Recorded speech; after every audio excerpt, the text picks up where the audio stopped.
My name is Victoria, and I'm the coordinator of the City Hall community meetings.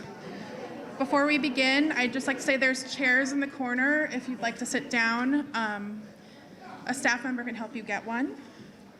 Before we begin, I'd like to note that live transcription is available for those joining via Zoom tonight. If you'd like to see live captioning during this meeting, please select the See Captions button.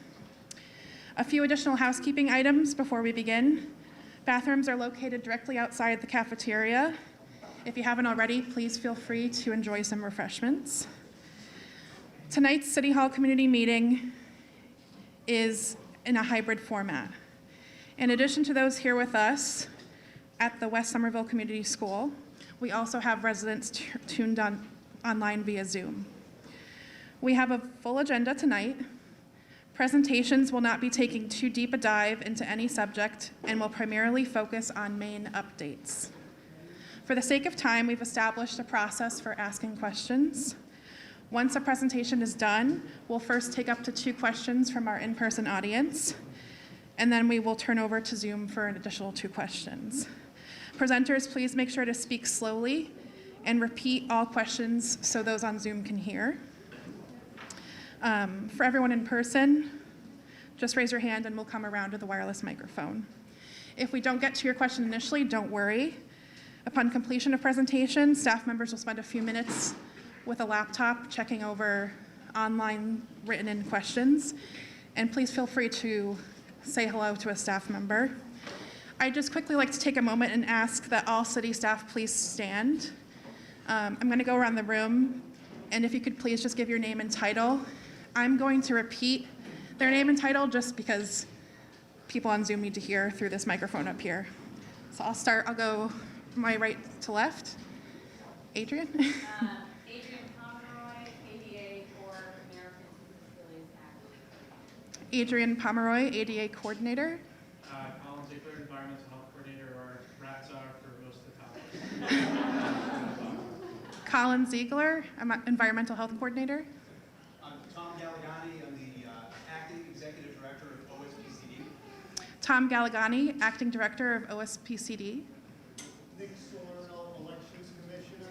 Nick Salerno, Elections Commissioner. Hi there, my name is Alana Gaffney. I'm the Inclusionary Housing Program Manager. Alana Gaffney, Inclusionary Housing Program Manager. Hello, Ted Fields, Senior Planner, Economic Development. Ted Fields, Senior Planner, Economic Development.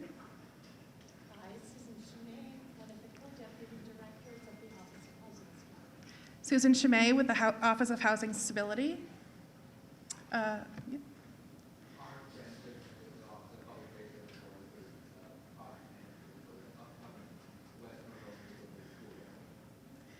Arn Franzen with Public Space and Urban Forestry. Rich? Rich Raich, Director of Infrastructure and Asset Management. Chief Breen? Charlie Breen, Chief of the Somerville Fire Department.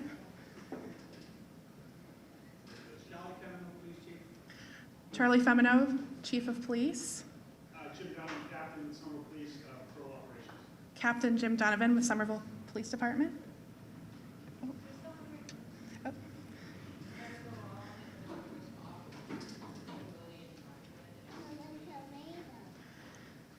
Aaron Noel with our Office of Sustainability and Environment. Hi, everybody. Brad Rawson. I serve as Director of Mobility in the Mayor's Office. And Brad Rawson, Director of Mobility. And I'm Ashley Spaliotis, I'm the Director of the Council on Aging. Sorry, Ashley. Ashley Spaliotis, Director of the Council on Aging. Anybody else? Oh, hi, Denise. Good evening, everyone. Buenas noches. Denise Molina Capers. I'm the Director of the Department of Racial and Social Justice, also part of the Mayor's Executive Administration. And Denise Molina Capers, Director of the Department of Racial and Social Justice. Thank you.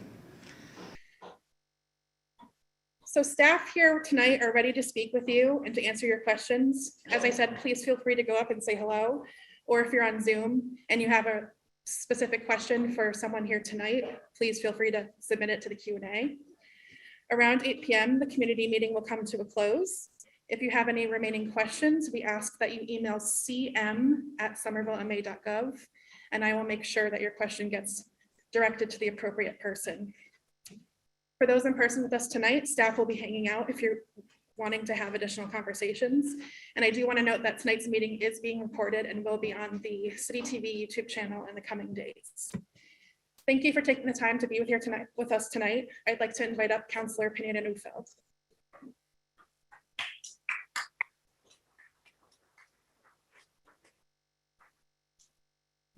All right, good evening, everyone. Good to see you. I'm Judy Pineda Neufeld. I am your city councilor here in Ward 7. Before I share a couple words about me and my commitment to this ward and this community, I want to recognize a couple of colleagues in the room. We have our state representative, Christine Barber, with us tonight. And city councilor at large, Jake Wilson, as well. Of course, you'll be hearing from our amazing mayor and former Ward 7 City Councilor Katjana Ballantyne soon. But it's really good to see you all in person after so many years sheltered at home. I got asked all the time on the campaign trail last year, when are we going to return to Resistat meetings? So for those who've been to Resistat meetings, this is a newer version of them. I'm really excited to hear the updates, to share updates with all of you. I walked around the room during the networking and refreshments. I didn't get to everyone, but I'm going to stick around. So please come up to me. I have cards, I have contact information. I'm here to support you, to serve you, to answer your questions, to connect you to city resources and services. That is my role as councilor. Happy to answer questions ongoing beyond tonight as well. And just really glad to see all of your faces. I love the city. I love Somerville. I've been here for the last 13 of 16 years of my life. I live over on Gorham Street now. I was on Paulina for about 5 years. So I moved this summer, like half of Somerville did, and just really love the neighborhood. Excited to, continue to go to festivals, Art Beat, Fluff Fest. I'm excited all these things are back. So I'm really good to see you all. I'm excited at all of the city staff that are here also supporting tonight's presentation. They are also here to answer questions. So please feel free to jump in. I'm sure there's time later for Q&A. And again, I will be here till the very end to answer your questions, and please introduce yourself after the meeting. So thank you again for being here.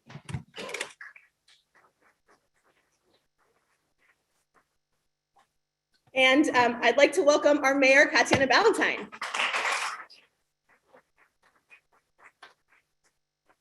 Wow, it's nice to see everybody. Thank you.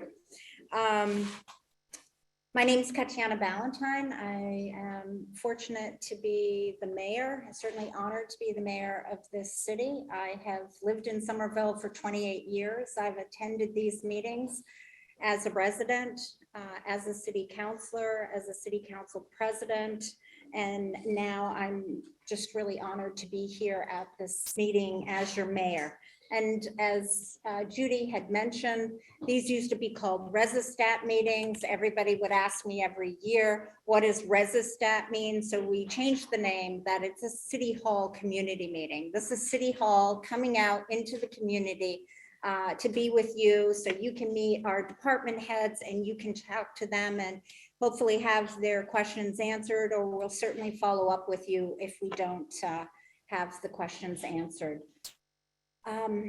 What I'd like to do is maybe we can get to know who's in the room. So I've been known to do this in the past, ask you to raise your hand after I ask you the following questions. So if this is your first time at a Resistat meeting, would you raise your hand?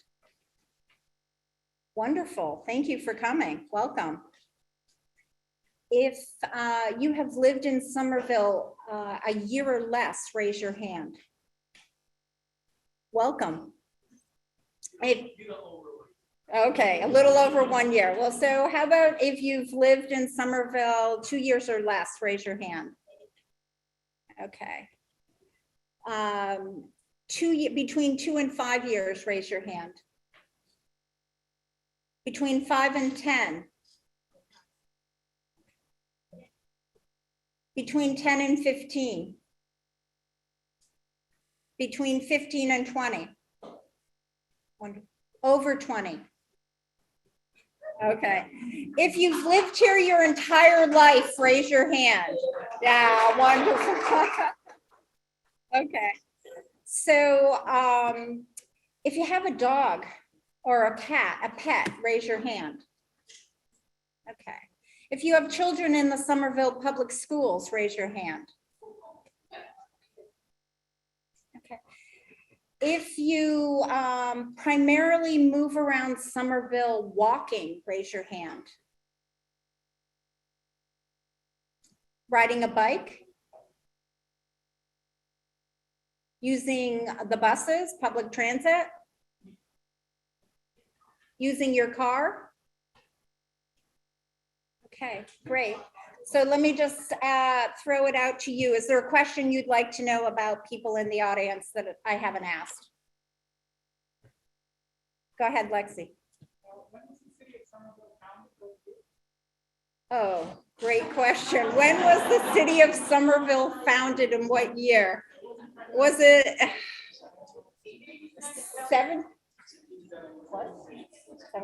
1872.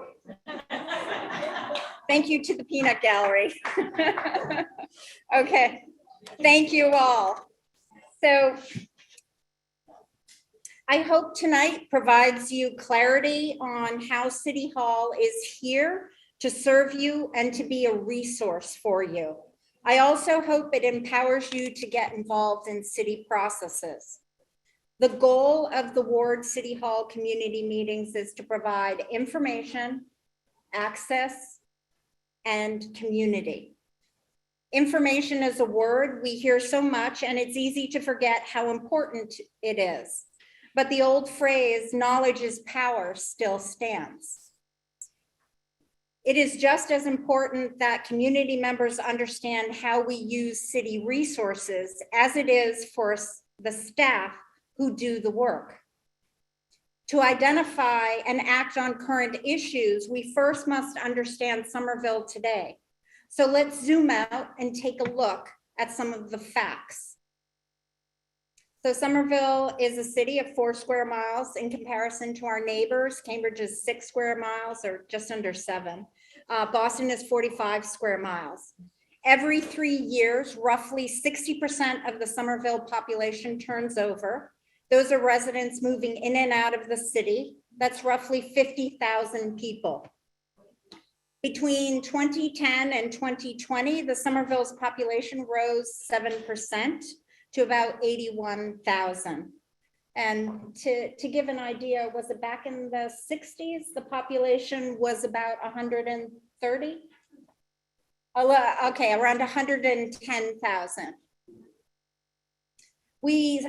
There's 50 plus languages spoken within the city of Somerville.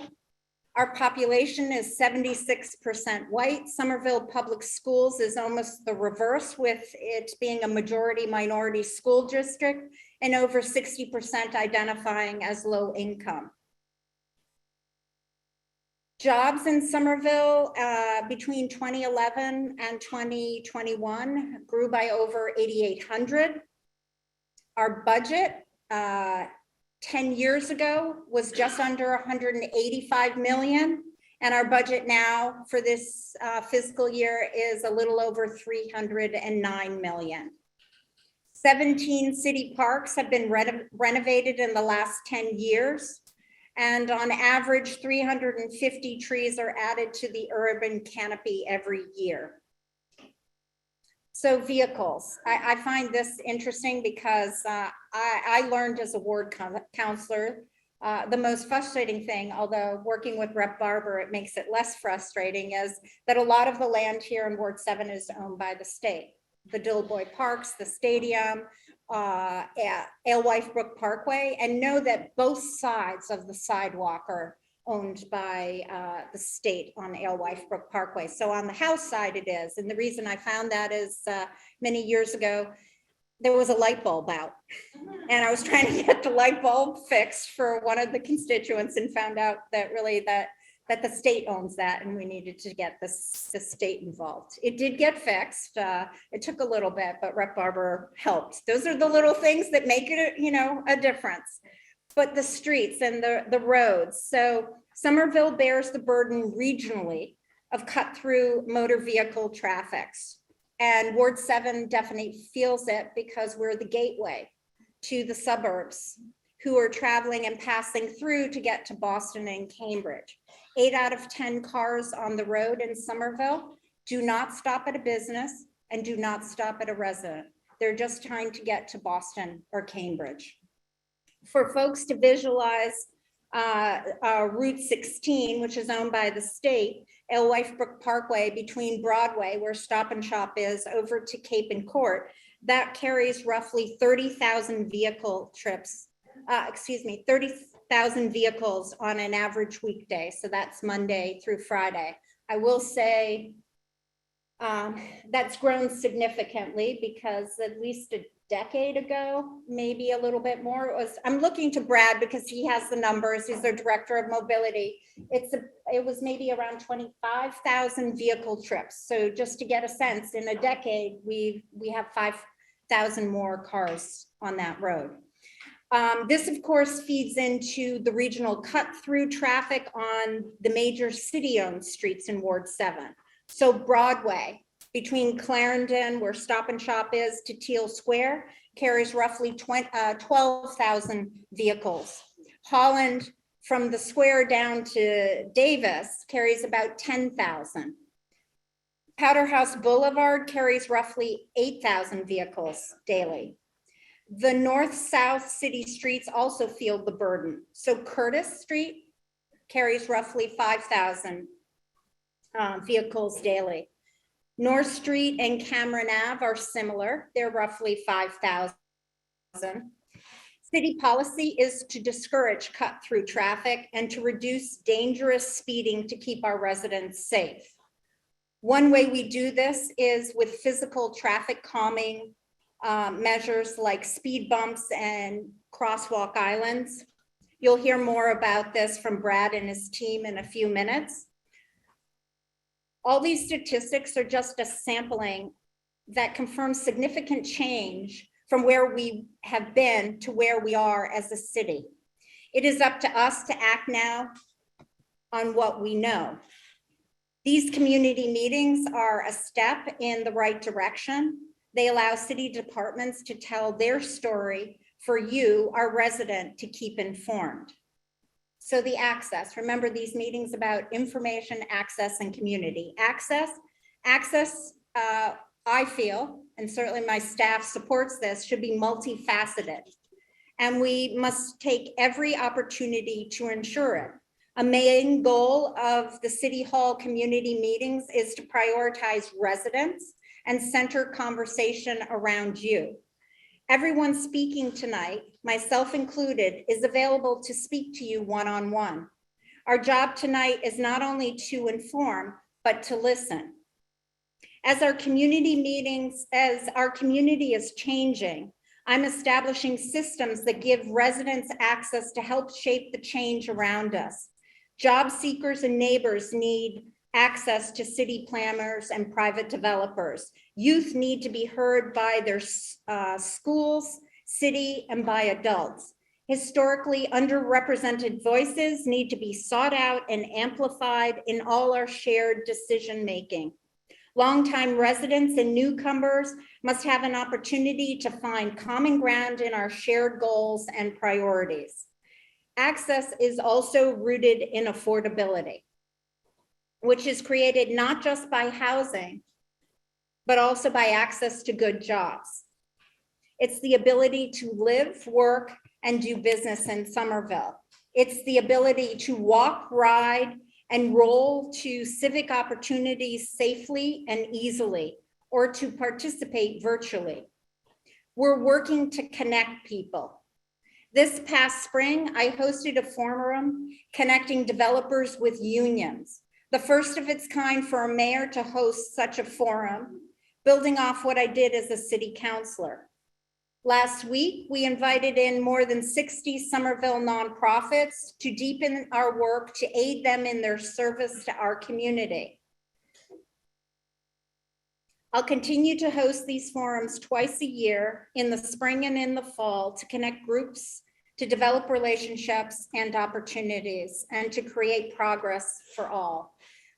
We're seeing, in the last decade, there have been zoning ordinance that is put in. square plans around the city, but now you're starting to see it build. So many people, as we said, 50,000 people move into our city every 3 years over a 3-year period. And they see the change that's happening to the built environment, but we want to remind that many of you in this room also have been involved in the conversations on the zoning that has gotten us to this built environment. So it's my job, as our population and our residents are constantly turning over, that there is an opportunity with these meetings, but also with, as I said, with the unions, with the youth, with the nonprofits, that as these companies are coming in or these developers are building, that they know who's here, and that the residents have the same access that I have. I can be the convener. I can't tell people that they can work together. That's not ethical, but I can say, hey, let me get you all together and start the conversation so you can build that relationship and you can have the same access that I and my city staff have. So community. Many of the city's major projects include a public process to get community feedback. City Hall community meetings are also a vehicle for residents to meet, talk, and come together on issues that matter to them most. Residents like you played a key role in developing our strategic plan, our vision strategic plan, which is called Summer Visions 2040.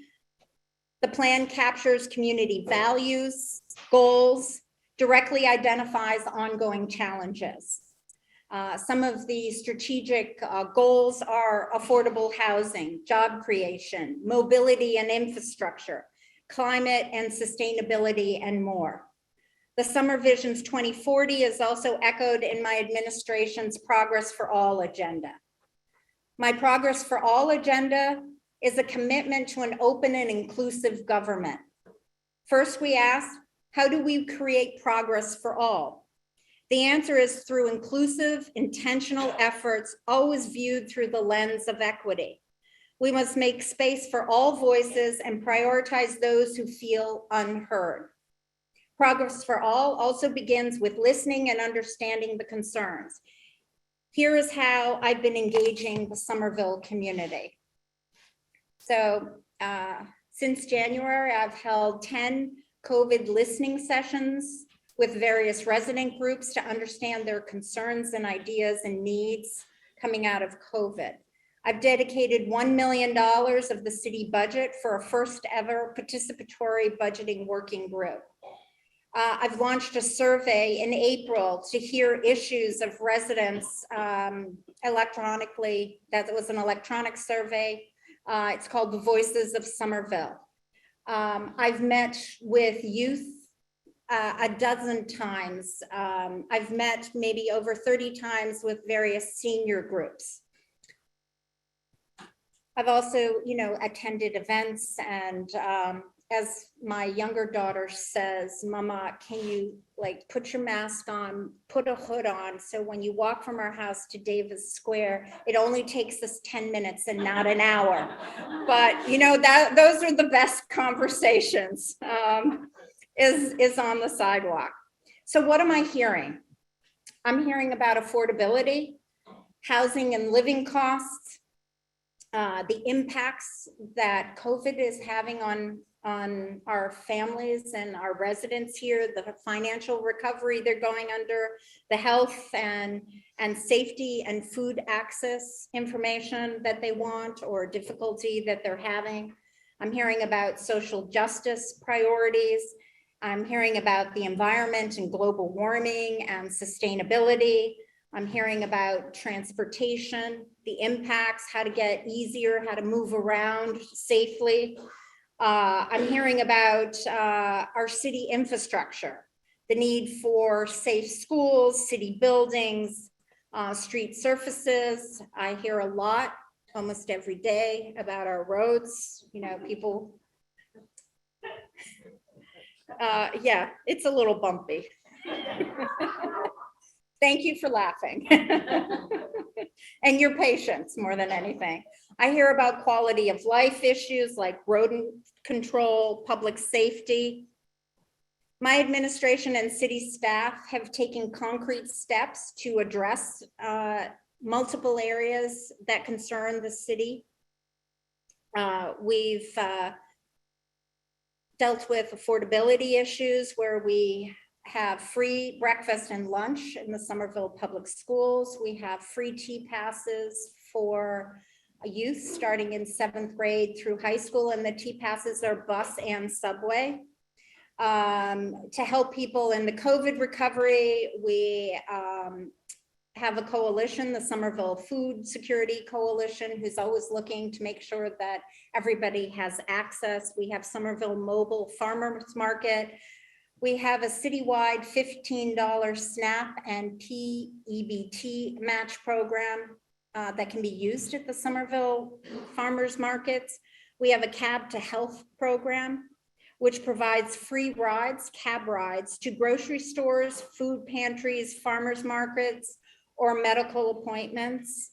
Ashley Speliotis is the person to talk to here. Raise your hand, Ashley, sorry. Economic Development has given grants for small businesses. We have free and rapid tests and K95 masks available in City Hall and all libraries. We have flex funds that can be used for rental assistance, and you'll hear more about that too in the further presentation. We've made some advancements in social progress, and we're constantly working to make it better. We've fully staffed our racial and social justice department as of maybe about a week ago. Our Summer Viva Office of Immigrant Affairs has expanded. Now we have 6 languages offered for interpretation and translation: Spanish, Portuguese, Haitian Creole, Nepali, Chinese Mandarin, Chinese Cantonese.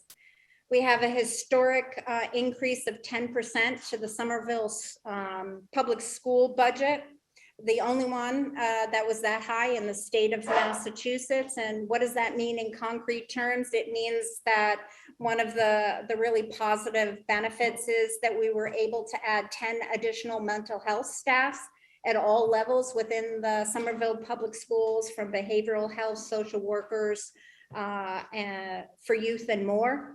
In affordable housing, we added $8.5 million to the Affordable Housing Trust Fund for land acquisition. The biggest thing is, you know, the land and the property goes for sale very quickly. So we have the Affordable Housing Trust Fund managing that money to help nonprofits be able to acquire the land. We implemented a tool that the state allows us to use on financing to help us finance the rebuild of the public housing at Clarendon Hill North Street. That's going to bring nearly 300 affordable units. That'll be 80 more than what is currently there.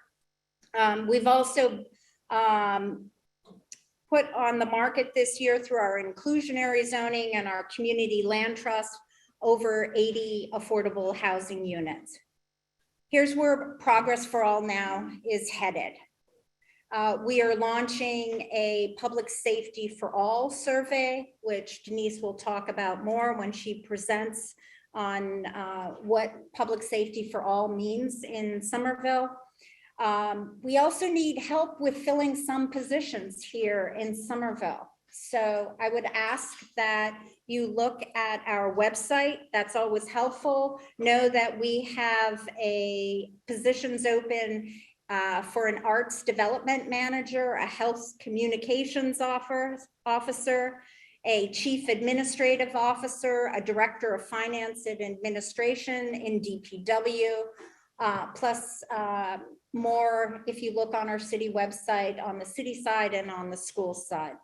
So if you have concerns that have not been mentioned tonight when we're done, just know that we're here tonight to talk to you now and beyond. Know that we are hard at work in numerous areas and we are actively assessing all city activities.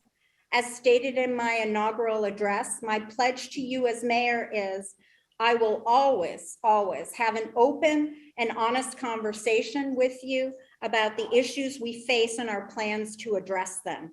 The City Hall community meetings are a vehicle to do just that. Thank you so much for your participation as we continue to build progress for all in Somerville.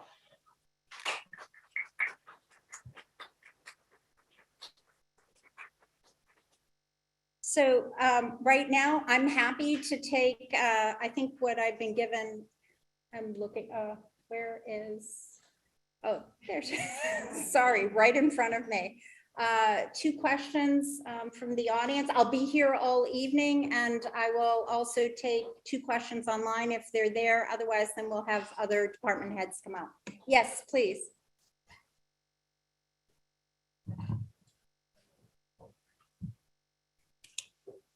Good evening. My name is Sandy Franzen, resident of Bremen Avenue. I have a couple of questions, but I think it's appropriate. Well, I would have this particular question. Percentage of elderly people in Somerville. Sure, great. I think we're the percent. Excuse me, I need to repeat the question because the only microphone for the Zoom meeting is here. So the question was from Sandy, was what is the percentage of elderly that live in the city? The current number is 11,000.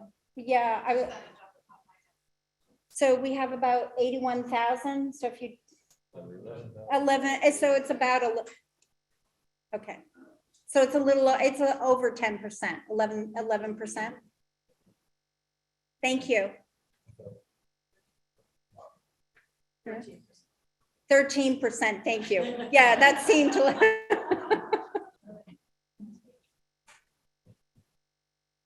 Hi, I'm really glad to hear that you're talking about repaving the streets. I was just wondering if Raymond Ave is on the list, because it's in really, really bad condition. And we've been wanting that for so long, and I've been asking, and I keep getting told, but it's gonna come in, it's coming, it's coming. So I would really love to see that get done sooner rather than later. Okay.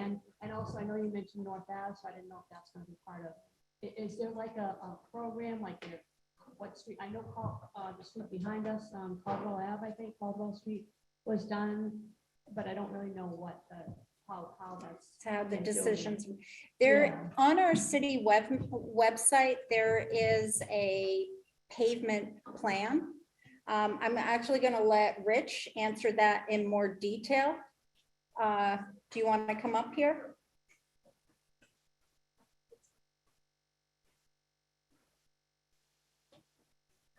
Yeah, repeat the question. I didn't hear the question. So the question is, when is Raymond? The question was, when is Raymond Ave going to get paved? And is there a process or information so we know where we are in the queue? Okay, yeah. So we collect data on the condition of all the streets and also have traffic and use data on them. So we prioritize it based on those 2 data points. Oh, wow. That's the first time anyone said I was too quiet. Yeah, so we every year we collect data on the condition of the pavement. We also already understand what the volumes of traffic are on each one of the streets, and that goes into a formula to help us prioritize. All of it is posted on the website. I don't know exactly where Raymond falls out. We are seeking to accelerate the side streets. Progress on the side streets has been very slow. Conwell was one of our first pilots for the partial paving, which is the tool that we have that allows us to accelerate that. There's a lot of reason behind that in terms of the cost of construction and how long it takes to rebuild sidewalks. We're actually finalizing, I just got a draft of it from someone on my staff, a memo that describes all of this that we will be posting on the website, if not tomorrow, early next week. So I invite everyone to keep an eye out for that.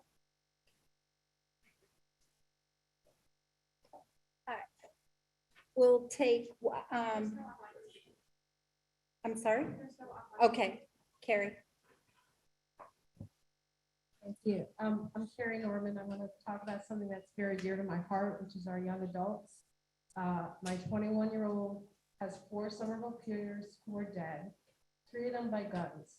My 18-year-old just went to visit his friend from kindergarten in the Billerica jail. And just in his section, not the young offenders section in the adult jail in Billerica, there's 7 young adults from Somerville. That's not youth detention, that's another thing. And the problems of our young people, and I'm not talking about the schools or teen centers, when they graduate, they fall off a cliff. We don't have supports for them. Sometimes I feel like I live in a different world because there's some problems in Somerville that get addressed at a breakneck speed, and others where we have kids being fired at and kids making and young adults making bad decisions and don't have resources to get redirected. We talk about housing. If you get out of jail, often our young adults are going back home for a host of reasons, and they're couch surfing with the people that are making it more difficult for them to redirect their lives. And so we talk a lot about equity, and to me, it often feels like it's a question of access. So my question is, what do we, I would like more transparency about what are the violent statistics of what's actually happening in the city, because I feel like it's not well known. And yet, if you have a teenager or a young adult, this is a life that our young people know. And it's their peers, it's their friends who are dying, literally. This isn't hyperbole. I'd like more numbers about what is actually happening in our city, how many guns are in our city, and also what are we doing to support our young people? Because there's a lot in schools, and I get that. I was on the school committee, and I'm appreciative of it. But once they graduate, they fall off a cliff, and we don't have supports for our 20. We don't have workforce development, and I just, these aren't people. If you ask a 22-year-old if they're okay, they're going to say, "Yeah, I got it." Right? They're not the ones coming to the meetings. They're not the ones answering surveys, and yet their needs are tremendous. And so I guess my question is, from the city side, from the human services side, what do we offer young people after they've graduated from the school system?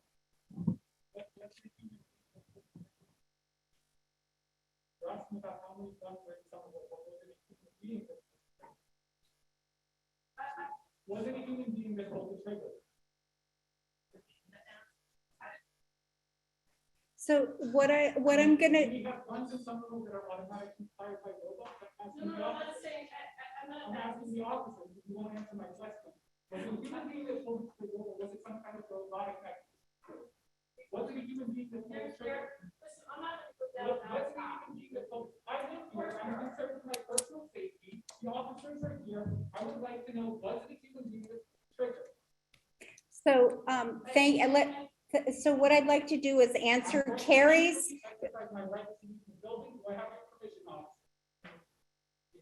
Yes.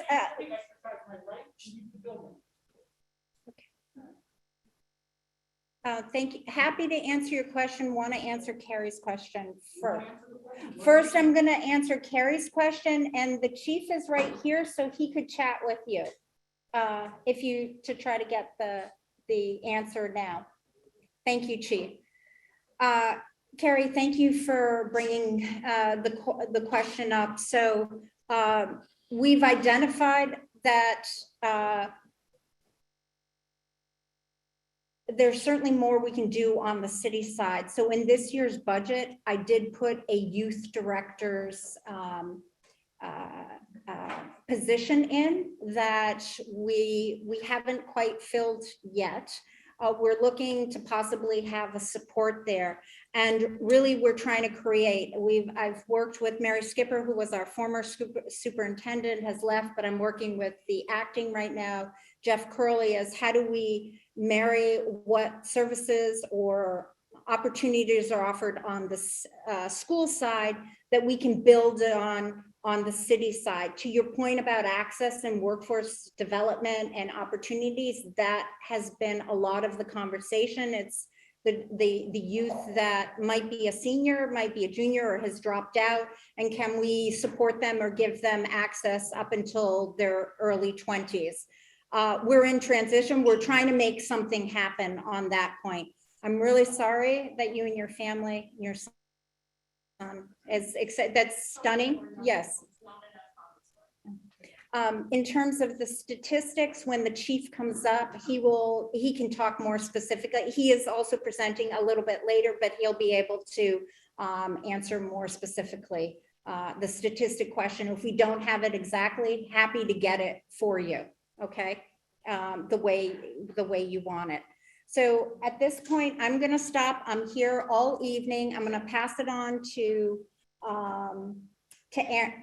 Erin, and she's going to talk about our sustainability department. And thank you very much.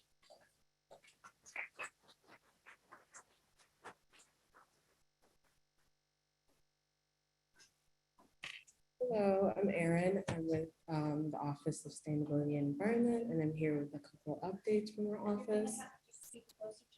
Oh, okay. Can you hear me now? We're good. Okay.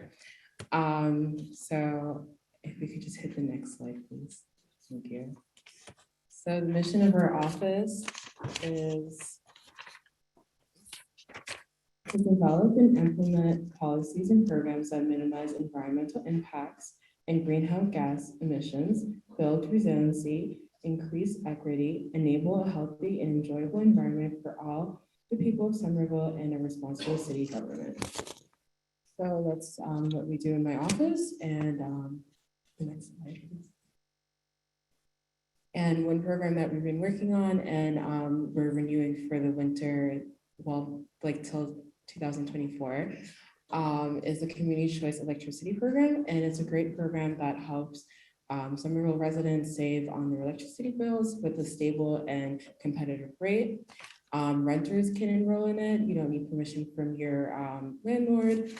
It also helps with development of jobs in the area, because all of the electricity that comes from the green ways is done in the metro area, not the metro area, the regional area. So it helps with jobs creation.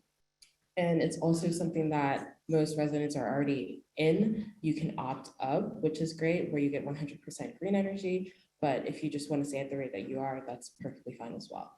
Next slide, please. We also have the Climate Ambassador Program that we're bringing back.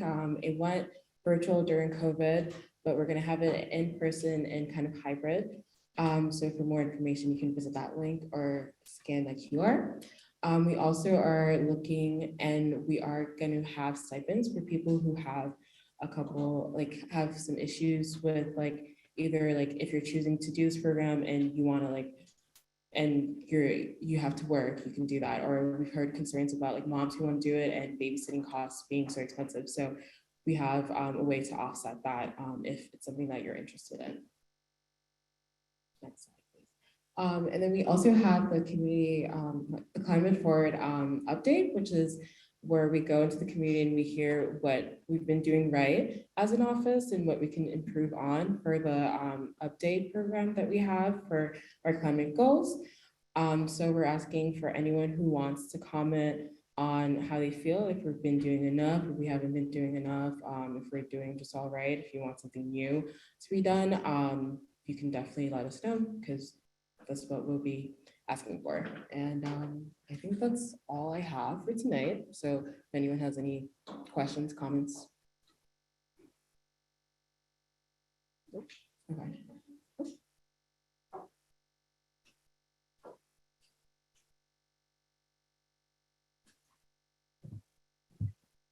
Thank you. My name is Melissa McQueenie. I have a question about the airplanes that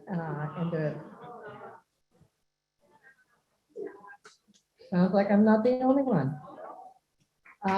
And so it's not only a question of the noise and the fact that our house shakes sometimes, but it's also pollution. All of those jet planes are leaving fuel exhaust that's trailing down on us. And so I would love to know, I know that the FAA and Massport point fingers at each other and say, oh, no, it's not our fault, it's their fault, or whatever. But can we get some action on this, please?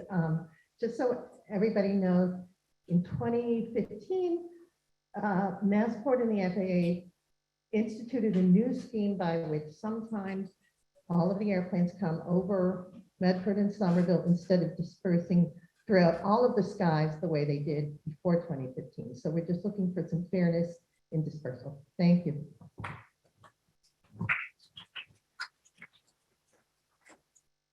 Thank you for the question. I hear about it all the time from my girls.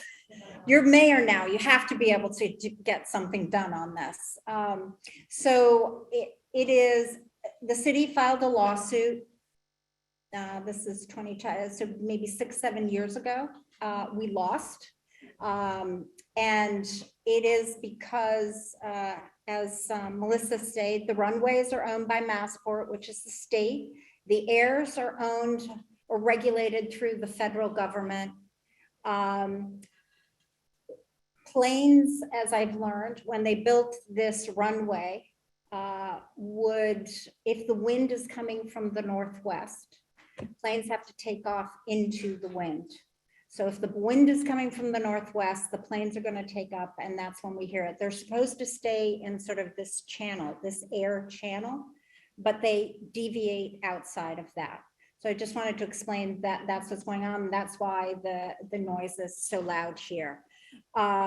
We have asked in the past that that residents share the data, call 311, because we can pass that on. But I would say it's an uphill. We need to talk to our state delegation and our federal delegation, because they're the ones that are closer to navigating. And we tried with a lawsuit and we lost the lawsuit. So I would encourage you to continue to call 311 so we can just collect the data.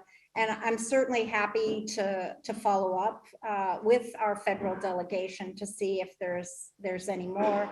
I think Rep. Barbara has left, but I'll follow up with her too. Thank you. Hi, I just wanted to say that I recently signed up for the Somerville Community Electric Supplier Program. For anybody who hasn't, I've saved a lot of money and it's wonderful. I'm really glad that you have this program. And the other thing I just wanted to mention, I don't know who, the new tree program is also great. I'm so happy to see all the trees going in, but I've noticed that it seems like mainly like the side streets, they're not getting watered. And I thought that there was a contract with someone to have them to water them like once a week. I don't know if that's something that's under your purview or not, but I would hate to see, all the time and energy going into this, and we need more trees definitely for the environment. So I'm just wondering how that is being handled, or if there's a way to follow up on that to find out how, if they're actually getting watered. I know for the first, I think it's for the first 2 years, they have to make sure they're watered so they don't, and then also with the heat and the drought that we had this past summer, some of them are looking a little sad.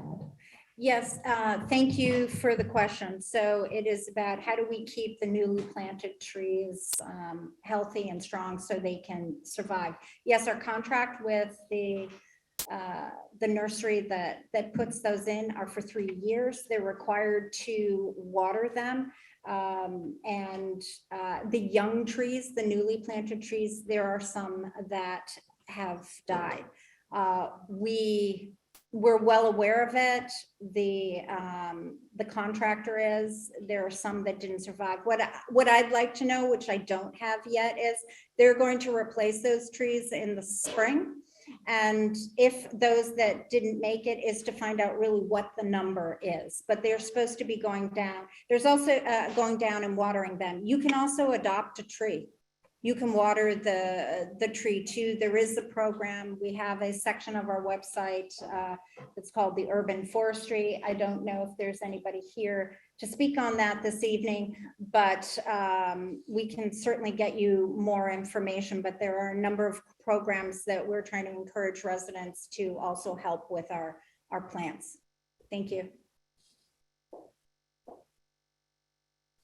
For Erin?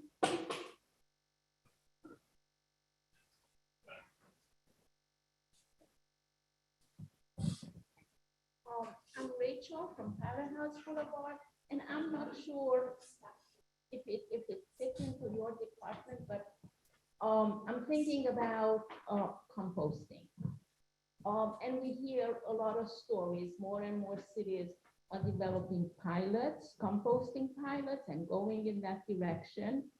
And I know that Judy made some movement in city council about composting, and then this issue got kicked up to office of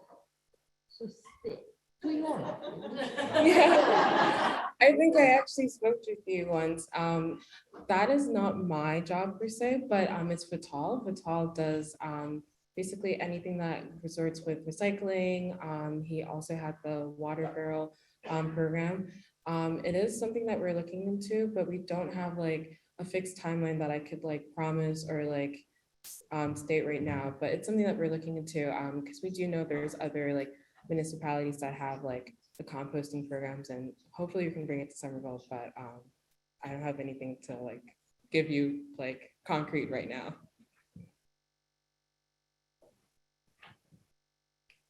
So we did, Rachel, we did fund in our budget this year to do a study on it. So there was a study about composting. I want to say it was 5 years ago or so, 4 years ago. It was going to cost us something like $5 to $8 million to roll out. There was a big concern, well, that we didn't have the space to be able to actually do composting on site. And then there was some communities that piloted it up in the northern part of the state near, I forget the communities, but someplace in the Merrimack Valley. So at this point, there is new, we're going to study it. We're going to figure out there, because many people are asking for it. We've also made sure that Colin, who is our rat czar, is part of those discussions, because when you have composting out, it can attract other rodents. So it is going to be studied. If we can get a pilot up this year, then Vital is the best one that we can connect you to give the information. It sounds like you have more information.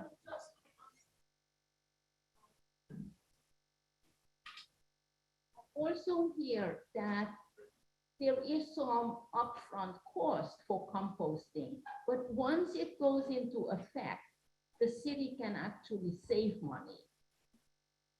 And there is also, well, anecdotal information that if there is a good way of having the right bins, composting bins, the rat population can be actually starved out.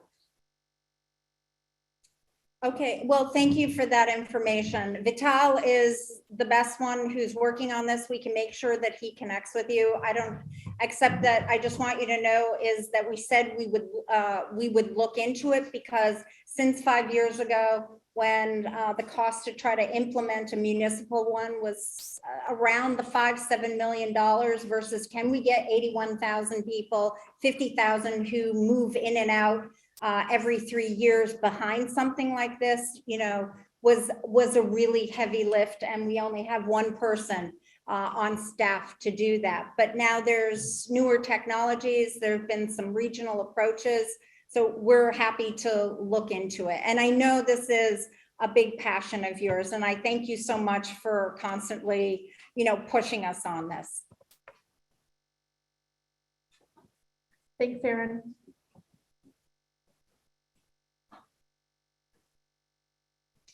Hi, folks. How's everybody doing? I'm Tom Galligani. I'm the acting director of OSPCD. I want to invite Alana and Arn, and Brad's up here already. We're going to be presenting, giving a few updates on some items within our world, which is the city's planning and development agency. Ward 7 is near and dear to my heart. I spent a lot of time as a youth in Ward 7. My father grew up in Ward 7. I remember visiting my grandmother often, playing kickball in the streets with my cousins, going Christmas caroling, maybe even causing a little bit of trouble in Ward 7. But it's good to be back. I'm going to give an update on the Clarendon project.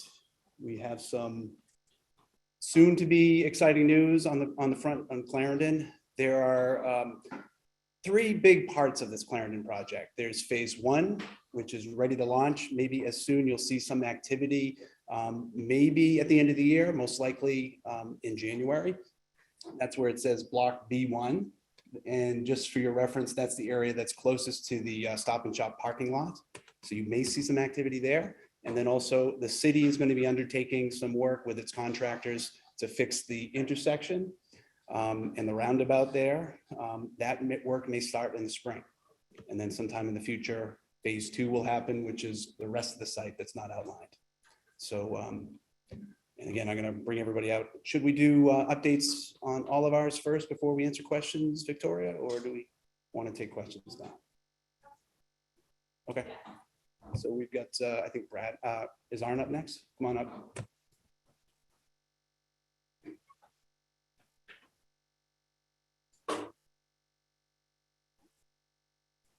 Hi, everybody. Nice to see you. Thank you for coming out. This is a great turnout tonight. My name's Arn Franzen. I'm a project manager with the Department of Public Space, Urban Forestry.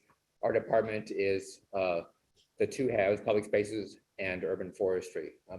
I know there's a question earlier about trees. I just wanted to point out that there is an email that you can use if you have tree questions. It is trees@somervillema.gov. So if you use that email, you can contact our urban forestry team to get questions on watering or adopting new tree programs or what have you. I'm happy to be here tonight because one of the projects I've been working on for a long time, along with community members, former ward councilor, now Mayor Katjana Ballantyne, is the renovation of the West Somerville neighborhood schoolyard. This is a phenomenal school, but the schoolyard has been lacking for a number of years. If you've been outside during the daytime, you can see it's just a large asphalt space. And so working with the community and the school department and the school administration, we've developed this design and construction on this playground starts on Monday. So there are two phases. Thank you. There are 2 phases. This project is going to go on for a while. So I want to ask for everyone's continued patience as this goes on. It is a construction project. There are 2 phases. The first phase is we're going to renovate the upper parking lot, the current staff parking lot. There's going to be a small, I don't have a pointer, but if you look at this illustration, this area up here is the upper parking lot. Here's a school building. Here's the upper parking lot. Here's the new schoolyard that wraps around the side of the building. So because one of the things that we want to do is to keep an open space for the kids at all times through construction, we're going to phase it. We're going to do the upper parking lot first. That starts on Monday. And then in the spring, or as soon as we can, we will take on the rest of the parking, rest of the schoolyard, excuse me. And then there'll be landscaping at the front as well. In any case, I just wanted to point that out. I'll be around afterwards if people have more detailed questions about the project or any aspect of it. But I also wanted to sort of like toot the horn for our department. In Ward 7, you know, in addition to having an active tree program, I think the numbers were in the last 5 years, I think we planted 184 trees in Ward 7. One of the things that people always talk about in the city is the lack of open space. Somerville has the least amount of open space per capita of any city in New England. So open space is incredibly important. And with the development of Lou Ann David Park a few years ago, and which is really has been a successful space, we added more than half an acre of new open space, 0.62 acres of open space there. So that's a permanent part of the city's open space network. So we're really proud of that accomplishment. And that was my main message tonight. Does anybody have any questions? Oh, I'm sorry. Yep. All right, we're going to take questions afterwards, but we can talk later. And again, I'll be around after the meeting. Thank you.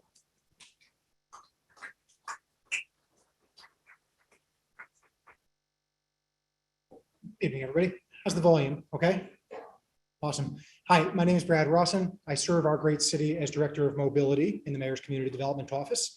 Our office is responsible for many, many things. We're responsible for making sure nobody gets run over on our streets. We're responsible for making sure that buses run on time and get people where they need to go when they need to go. We're responsible for helping build the MBTA Green Line that this community has worked on for 40+ years. And we do all of these things, as the mayor was saying, because they help with our affordability goals, the vitality of our commercial squares, the opportunities for our young people and our older adults as well. They're important for our efforts to combat the climate crisis. I'm going to be very, very brief tonight. I'll be here all evening to speak with anybody who wants to follow up on these three key issues that we flagged. So first and foremost, has anybody been involved? Can you do a quick show of hands in the MBTA's first time in 50 years work to rebuild the bus network region-wide? Quick show of hands. All right, they've done a decent job of outreach. It can always be better. They are proposing over the course of 5 years to change the bus system region-wide and to add 25% more bus trips during that time. That's a great thing for the region. It's a great thing for Somerville.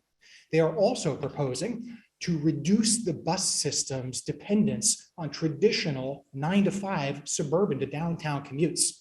Thank goodness, that's long overdue. We move in such different ways than we did 30 or 40 years ago. Crosstown connections, midday connections, late night connections, weekend connections are essential for all types of workers, for young people, for seniors, for work from home folks.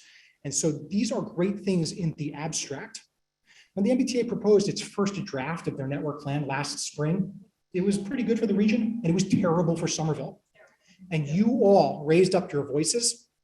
Mayor Ballantyne raised up hers. Councilor Pineda Neufeld did. Christine Barber, our state representative, did. We fought, Councilor Burnley's here. Thank you, Willie. Our community rose up. The MBTA recorded more than 20,000 public comments in this process, and more than 5,000 of them were from our little 4 square miles and our 80,000 people. So I'm not going to dwell on this right now. I want to be respectful of everybody's time. Here's the good news. Today, they published a draft 2, and it's transformationally better for this city as well as for the region. And it's because Mayor Ballantyne was fighting both the inside game and the outside game. She was listening to residents. You can see a couple of photos that we worked on with Councilor Pineda Neufeld to engage our residents because she and I were sitting with the general manager and not taking no for an answer. Here are a few examples. You will still have a 1-seat ride from Clarendon Hill to the Market Basket on Somerville Avenue, to Union Square, to the Target on Somerville Avenue, and to Beechmere and all the shopping at Twin City Plaza. Look, I love public service. These are honorable jobs, and these are people who work hard to serve our communities. And yet it's a real head scratcher when the T proposed to eliminate something like Route 87 bus service. The Green Line helps us, but it doesn't help everybody. And we need to connect Clarendon to Union and beyond. A few other examples there are on the screen. For anybody who's a real nerd about this stuff, read the mayor's comment letter. It's so good. And it was part of a chorus of Somerville advocacy that moved the needle on this issue. When the work is not done, we will continue to do everything that we can so that bus stops are accessible, safe, well lit, with weather shelters for when it's windy or crummy outside. We will continue to work on bus priority projects because bus lanes are essential to get buses running on time. How can you blame somebody for using a car or calling an Uber if they don't believe that the bus is going to show up to get them where they need to go, when they need to go? All of these strategies are captured in the city's climate action plan. Erin from our sustainability office was talking about it earlier. We do this work in an interdisciplinary way. And so our climate plan is consistent with our mobility plan, it's consistent with our equity plan. So let's move on if it's okay. And I'll be happy to answer questions afterwards and all night.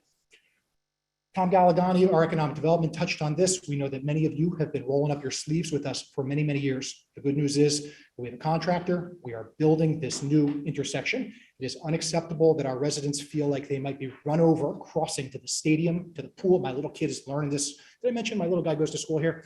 He's learning to swim at the Doughboy Pool. It is terrifying to cross State Route 16. This project that we've all been working on for many, many years is starting construction this winter and next spring. And that horrible rotary where Powderhouse Boulevard intersects Route 16 is going to be a slower, safer, human-scaled intersection a year and a half, 2 years from now. And it's because we all worked on this stuff together. Mayor, when you were a councilor, Judy, in your time now, the council took important votes to help finance this thing. And now we're building it. So we're just so happy. We want to keep this on the tip of everybody's tongue. Arn mentioned that construction impacts are real. When you have concerns about construction impacts, we have an incredible construction management team. They report up to Rich Rach, also a Ward 7 resident like me. Our staff are our eyes and ears on the ground. They will help troubleshoot these issues if folks are having trouble with noise, dust, light, deliveries, traffic, safety. Construction alerts are available on the city's homepage. You got to sign up for them. Nick Alackle is here from our communications department, and he helps get those out every week as well. So folks, we are here for you to support you through this really important construction. Next slide, please, Victoria. All right. Last but not least, folks, I've served this great city for 15 years. The last 4 years, we've buried 6 of our residents who were run over by motorists in our streets. Many of you remember how horrible it was to look at each other in the eyes after Allison Donovan was killed in 2019 on the steps of the school. No more. This city said no more. We have taken bold and decisive action to prevent things like that from happening again. I will be here all night, and I will be glad to speak with anybody who thinks that the pendulum has swung too far and that speed humps on Powder House Boulevard or pedestrian islands or raised tables on Holland Street are making your life miserable. I'm here to tell you that it's not okay for our residents to be run over, and these are the only tools that will do the job. Okay. Construction is underway. It is finishing up. There will be protected bike facilities. There will be parking preserved for residents and for merchants, but there will be less of it. The mayor talked about how important it is to be honest with you all about these trade-offs. So we look you in the eyes and we say that it will be a little bit harder for some people to park sometimes, but we will continue to work with you to manage that limited resource and prioritize people with mobility impairments, businesses, commercial loading, metered parking. This stuff is hard, but we're here to get through it together. So I'll be happy to take questions afterwards and work until the last person wants to leave this cafeteria this evening. Okay, so we have so many more people. Why don't I shut up? Thank you for your time. I love this city. And it's great to see everybody face to face again. Thank you for your time.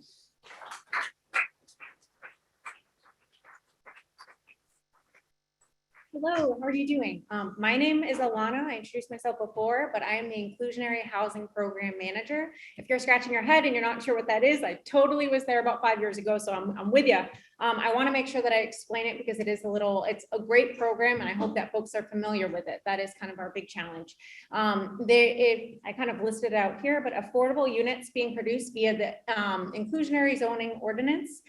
So this is making Somerville more affordable for residents to be able to rent here as well as own here. So this is huge. It is that 2-tier component. You're going to see that there's different area median incomes that are available per renting as well as home ownership. There's so much of this information on our website as well. I want to make sure that I highlight that. It's itty bitty right here in the corner, but it's also on your printed slides if you happen to have those also. When you hit our landing page, you're going to notice there's 2 awesome buttons that actually sign you up for a listserv and let you know what all of the opportunities are that are available for this. So please, please, please promise me that you're going to tell a friend and let them know that this program exists and that there are great options available for folks to be able to live in this awesome city. Beyond that, there's one other plug, and the whole reason why I'm kind of speaking here today is to talk about the consolidated rental waitlist. So this is an awesome program update that I'm excited to share. Originally, if you wanted to try and go for an opportunity that was a rental opportunity, you would have to apply individually for each opportunity. That sounds like a lot of work, and honestly, it can be. No more, woohoo. Anticipated in spring going into summer, we're actually going to be launching a consolidated rental waitlist. So you only have to apply once to be able to see these amazing opportunities come your way. So we are actually going to be doing information sessions in December into January, where we're going to be talking about how we're managing this, and we want to hear from you. So make sure that you join our listserv and you attend these sessions, and we're going to build this system together. I'm very excited, but I think that's it for me. I have one slide. Cool. I think we all come up now. Yeah. Perfect. Thanks, Alana. Yeah. Does anybody have any questions for us? The 4 of us. Hi, my name is Christine. I live on Cameron Avenue. And perhaps unsurprisingly, I want to talk about the escape room that y'all built at the intersection of Holland and Cameron Avenue. I love that the aim is to make things safer. I love that the aim is to calm traffic. I think there's some unintended consequences. So I have an invitation and a question. And my point is this. Every day from about 6:30 a.m. until 8:30 a.m., it is impossible to get out of my driveway and drive down Holland Avenue. Every day from 4 p.m. to 7 p.m., it's the same because that intersection backs the cars up all the way to Cambridge. I timed it one day. I tried. I spent 10 minutes trying to get out of my driveway and 12 minutes to travel a 1/4 of a mile to Holland Street. So my invitation is, I'd like someone to come sit on my step, have a beer, I have excellent taste in beer, and see what it's like to be a resident of Holland Street, who are basically being held captive to cars and to the fumes that they're producing while they idle in front of our house. And my question is a really simple one. If it's to make everything safer and more orderly, why not a traffic light with designated crossing times? Because crossing the street, I don't feel safer now. I feel less safe playing Frogger than I did just kind of running through traffic a year ago. So anyone who wants a beer, I've got great beer. Anyone who can tell me why we can't just have a traffic light, I'd really like to hear that answer. Christy, thanks so much. Really appreciate what you just said, and we'll be glad to go myself if you're willing, as well as several of our team members who also live in the neighborhood here. No wrong answer. No, for real. There are many challenges here. The mayor talked about the regional economy, and things have changed. People have lost confidence in the T. People have lost confidence in public health. They're driving when they used to take the bus and the train. There's more traffic than there used to be. This exists statewide, region-wide, locally as well. And yet we need to manage our projects and collect data. And what you're describing in terms of your lived experience matters to us. So we can send folks down to observe and look for opportunities to make that flow a little better. Traffic signals are ridiculously bureaucratic to design, engineer, permit, and build. And yet we've gone through that process in a number of other locations, and we'll be happy to start that process here. The mayor had advocated for it 5 years ago when she was a councilor, and we did that due diligence, and we couldn't pass the tests. It just didn't work from a traffic engineering standpoint, but it may today because conditions change. Like I said, be happy to follow up with you, Christy. Christy, thanks for your question. Any other questions? Hi, my name is Kathleen Steinberg. I live on Newbury Street, and I have a question that I expect is probably at the top of many people's minds. This is a question that comes up frequently at Ward 7 meetings, and it is, are there any updates on the pit? My husband and I moved here 6 years ago, and when our neighbors came to greet us and welcome us to the neighborhood, they said the pit is going to be developed, there will be progress made, and it's been very frustrating that there's been no progress made. It is really just kind of a waste of space and just an eyesore in general. So we'd love to hear updates. You don't like our swimming pool? Yes, this is one of the top questions I get. I am in frequent touch with the developer. I'm not going to make excuses. He's not here. I don't want to speak for him. A couple of things I learned recently. Because it was an old dry cleaning location and it's a spot surrounded by other buildings, so we want to protect the foundation of the other buildings, and there's a residential street there.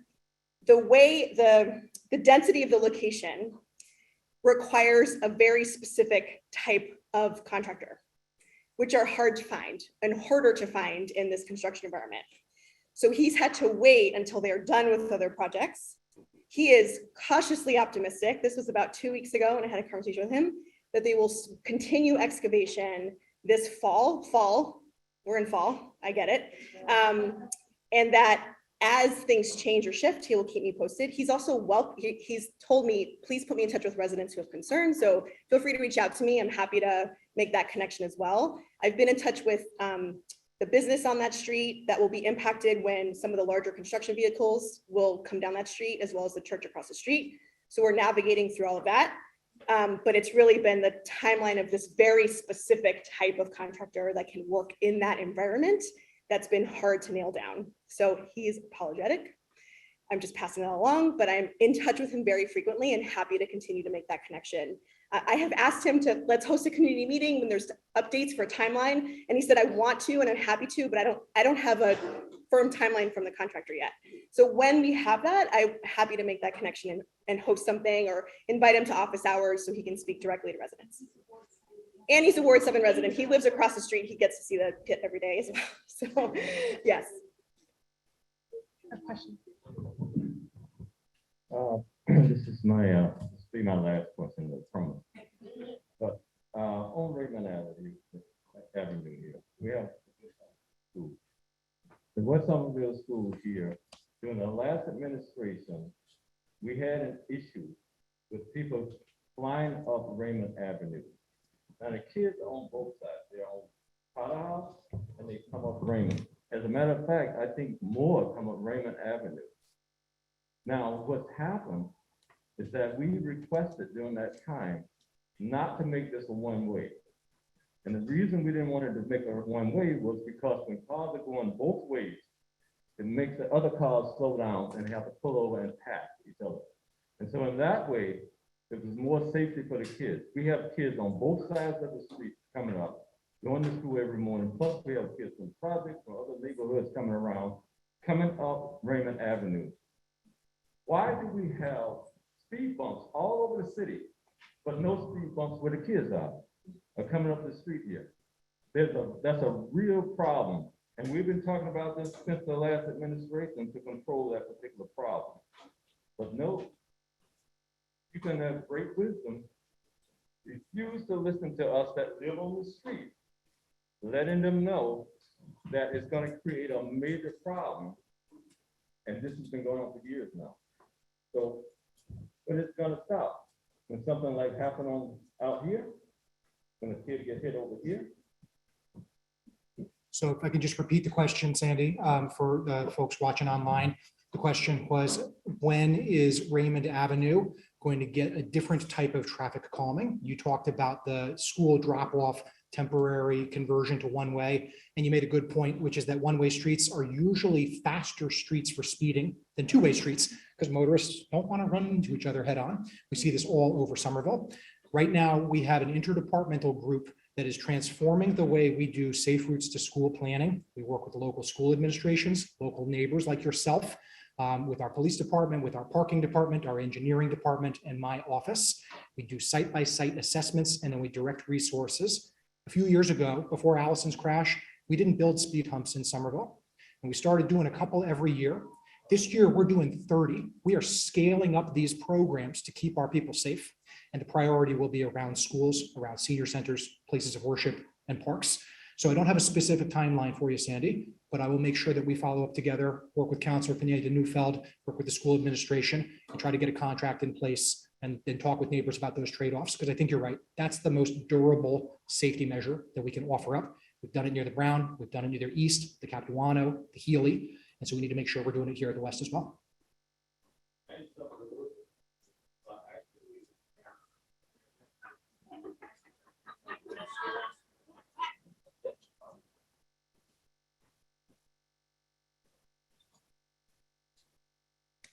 Yes, well, Sandy, I'm on Raymond Ave too, Kathy.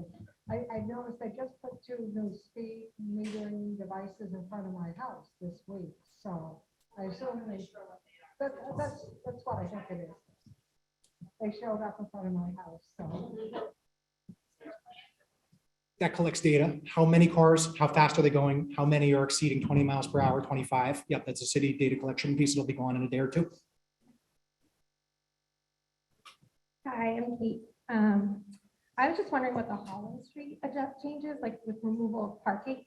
There's a lot of kids around the city who are from all ends of the city who play at Hutchins Park, and their parents have to park there.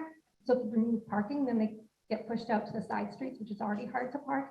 And then you're just deterring people from participating in already low, specifically baseball is really low turnout for some of kids. Also with the businesses, it's going to be really hard for them to keep up their business. City of Cambridge, they removed Mass Ave parking. Those businesses have reported 50% drop in profits and are now suing the city. So I'm just wondering, this also plays into the whole zoning thing. How are we supposed to participate in the local part, spend local?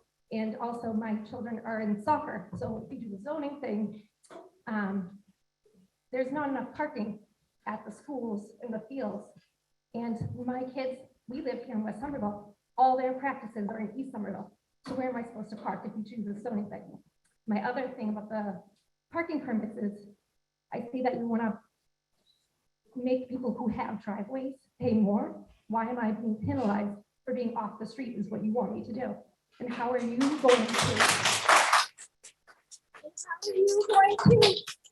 all these people who are renting from absentee landlords who have access to driveways, but do not pay for them? How are you going to manage that? Because they're going to lie to you and say, I don't have access. I have 3 houses of tough students on my street, very nice people. The landlord charges per parking spot. So they all buy permits to park on the street and not in the driveway. They're gonna lie to you when they come for their permits.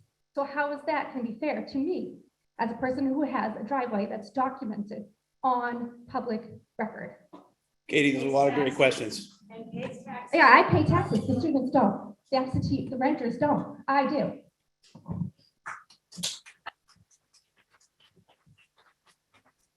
Well said, Katie. Let me try to quickly acknowledge your questions one at a time. So the first one first, you talked about Hodgkin's Curtain. My kid also plays soccer and baseball there. I know exactly what you're talking about. As we did this Holland Street safety project, we were really thinking about business vitality, and metered parking tends to be the best for business. And then it can also be used for overnight resident parking. But Councilor Judy pointed out to us, she's like, guys, I think you let the pendulum swing too far. Can you actually preserve more resident permits parking? So the final plan has more resident-only parking adjacent to Hodgkin's Curtain. That is a change from 1 month ago, and it's responding to your councilor who's representing perspectives like the one you just mentioned. In terms of business issues, we are in constant efforts to work with our local business owners, our landlords, our Chamber of Commerce, our Main Streets organizations.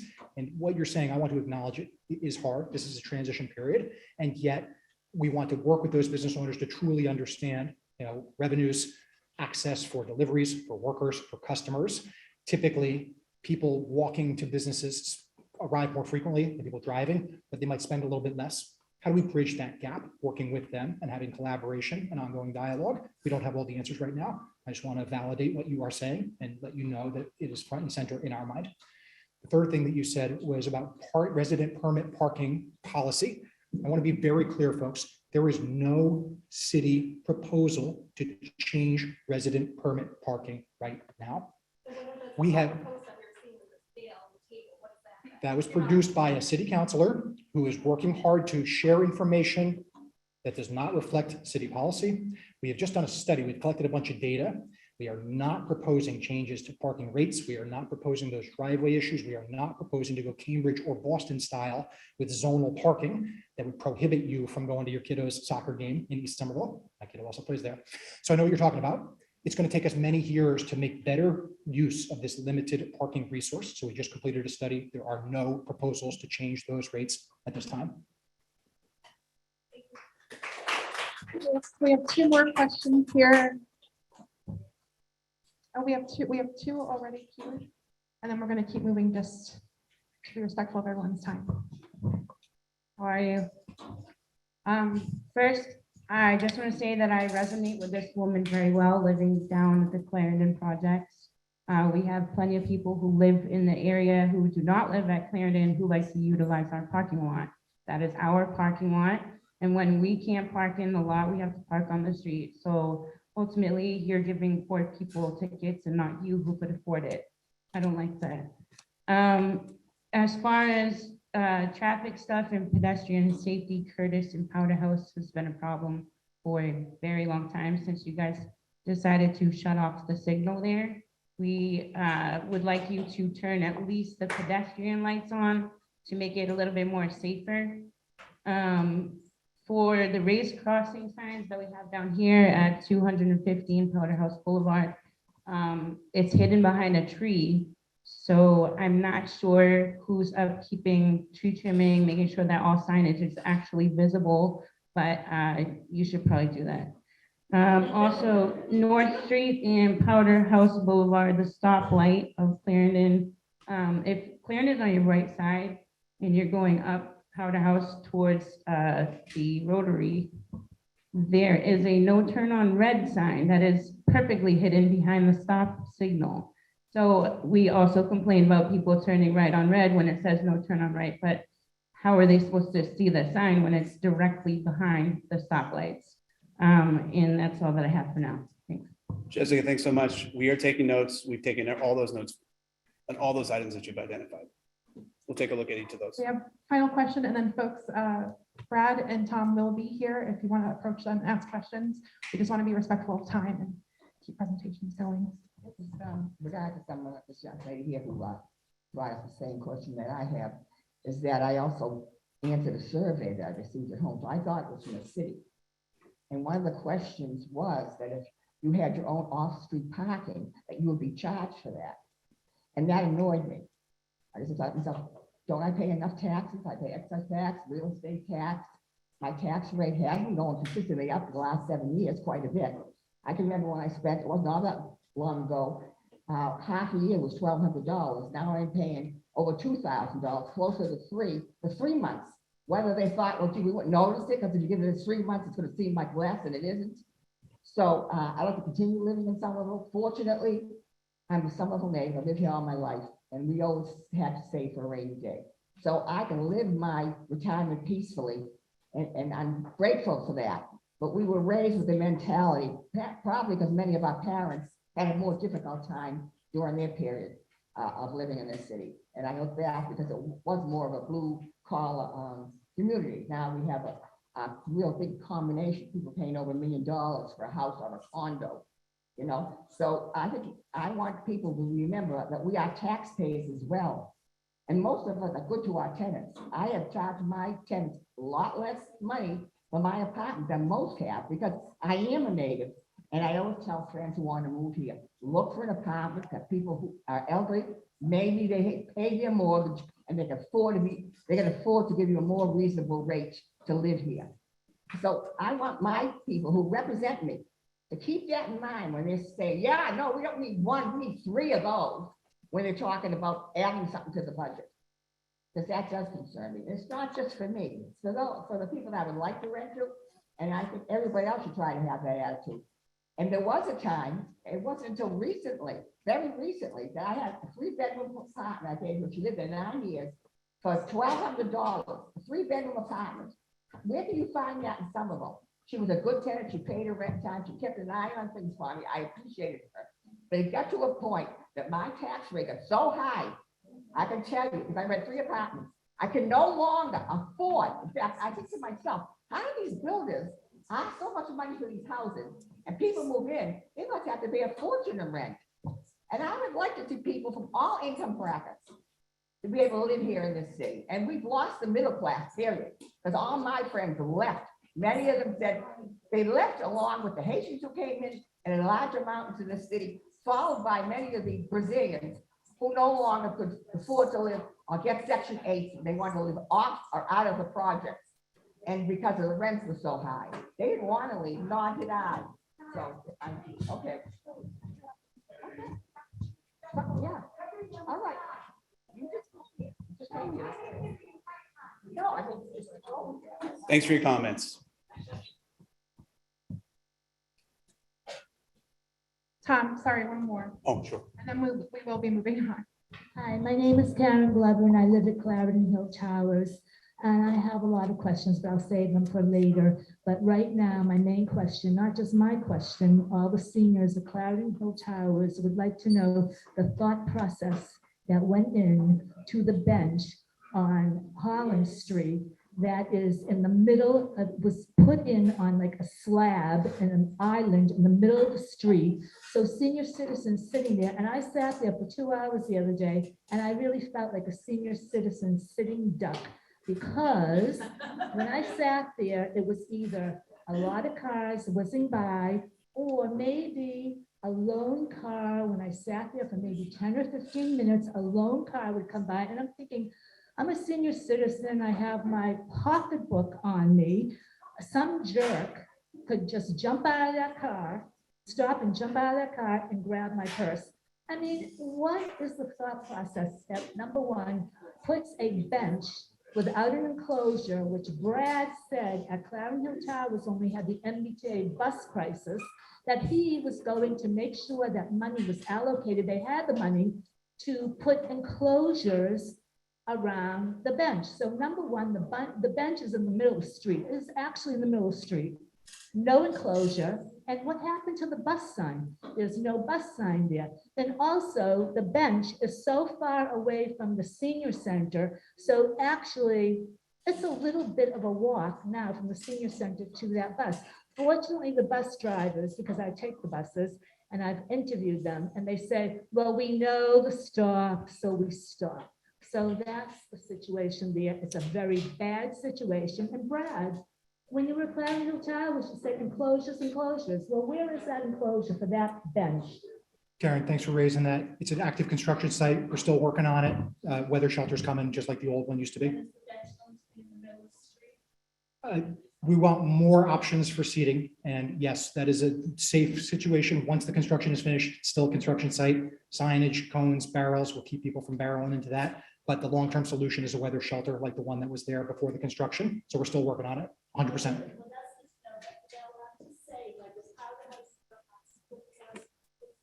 All of us will be here all night, so if you have questions, feel free to come right up to us.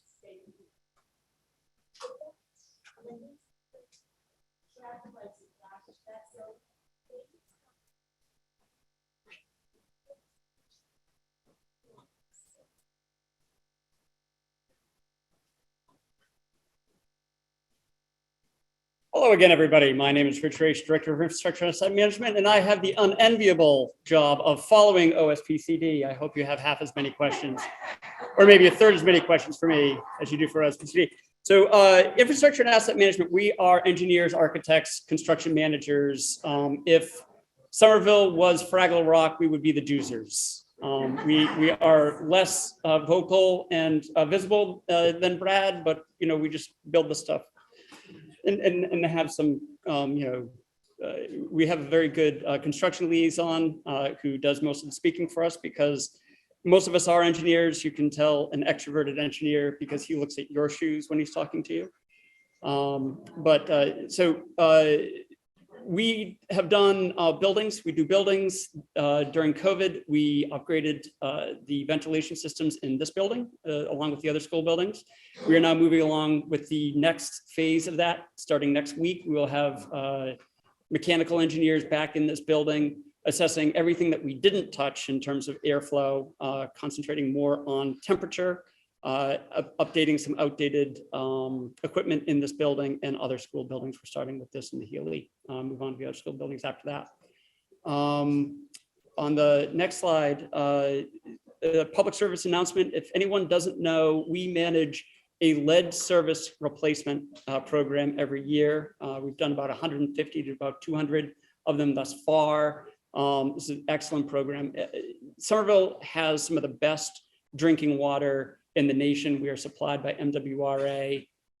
We maintain our water mains to make sure that the water that's in the street is also of high quality.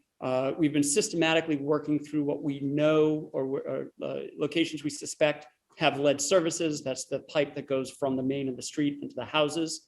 Communities are required to do this by DEP regulation and EPA regulation. We go above and beyond that. Some communities only go to the curb stop and make property owners and homeowners do that last leg from the curb into the homes. We do the entirety of the water service.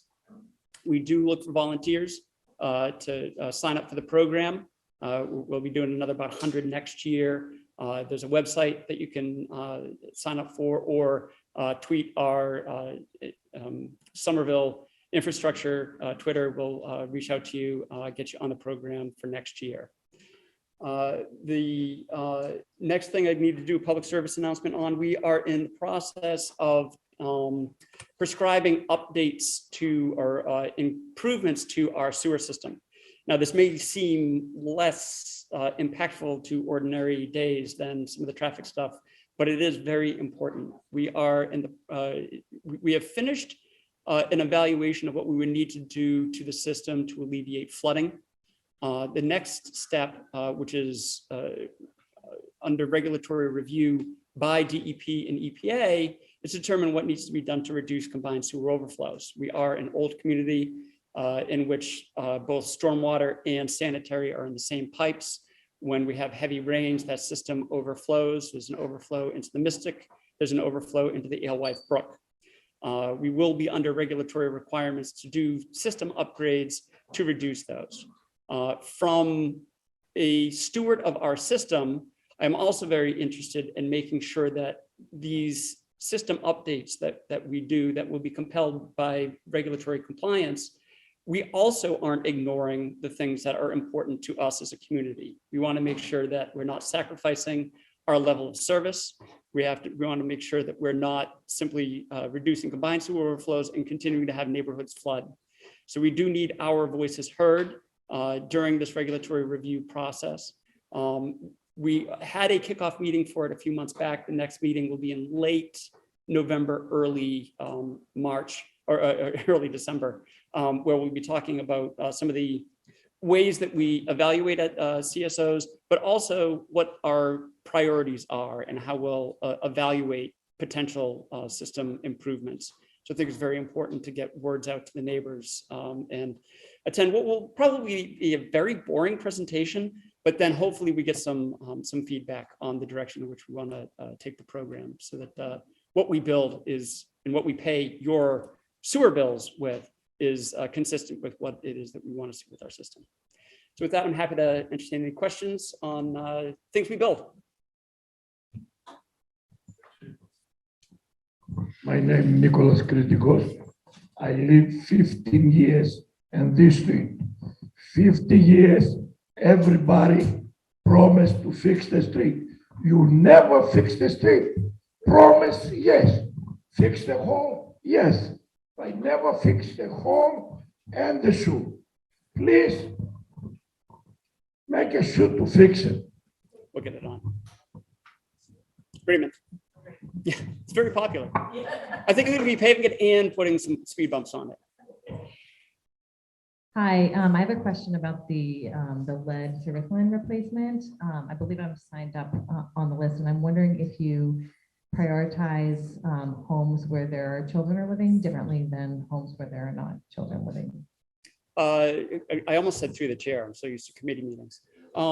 Yes, so it does get prioritized by kids in the home, and the type of service that we have in our database.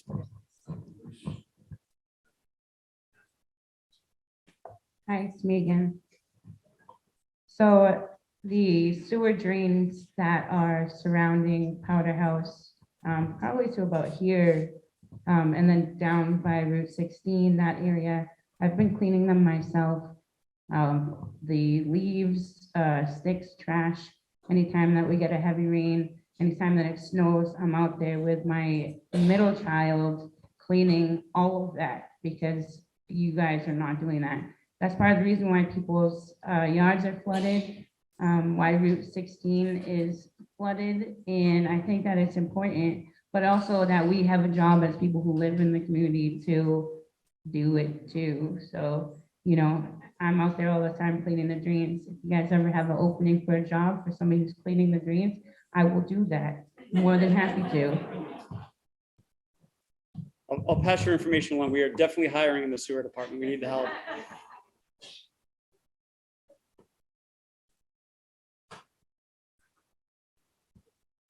Hi. I remember recently that Cambridge had issues with PFAS chemicals in their system. I'm just confirming that that's being tracked and that's not an issue in Somerville. Yeah, excellent question. PFAS, permanent chemicals, is a huge problem for communities that are not on the MWRA system. Again, we are very lucky to be part of the MWRA system, one of the original founding members of the MWRA. Cambridge, because they're fancy and older, have their own water source. That reservoir is up by Woburn and is contaminated by PFAS. So they have had to switch over. They have an emergency agreement with MWRA for supply. They've switched over. Don't tell you, they're probably going to go on permanently. They think they're going back. They're not going back. So we absolutely have no PFAS problems. And as a matter of fact, I'm on the executive committee for MWRA. We're looking to lower the barriers to sell more MWRA to other communities, because we have more water than we need, which will actually in turn lower Somerville's annual costs, because it's a commodity that we can sell to other communities that will lower our costs. But it's a huge problem for everyone who isn't on the MWRA system. Great. Well, Any other questions? All right, thank you, Rich. thanks much.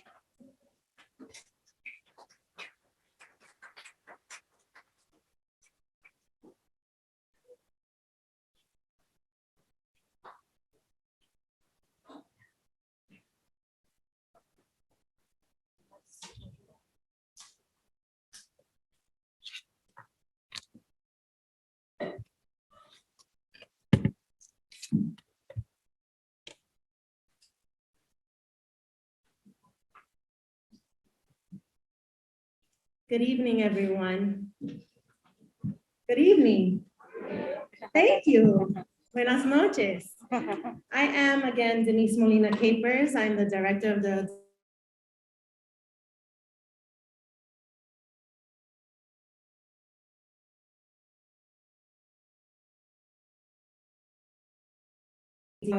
is pretty much known for what we're calling now Public Safety for All initiative, formerly known as Reimagining Policing and Public Safety.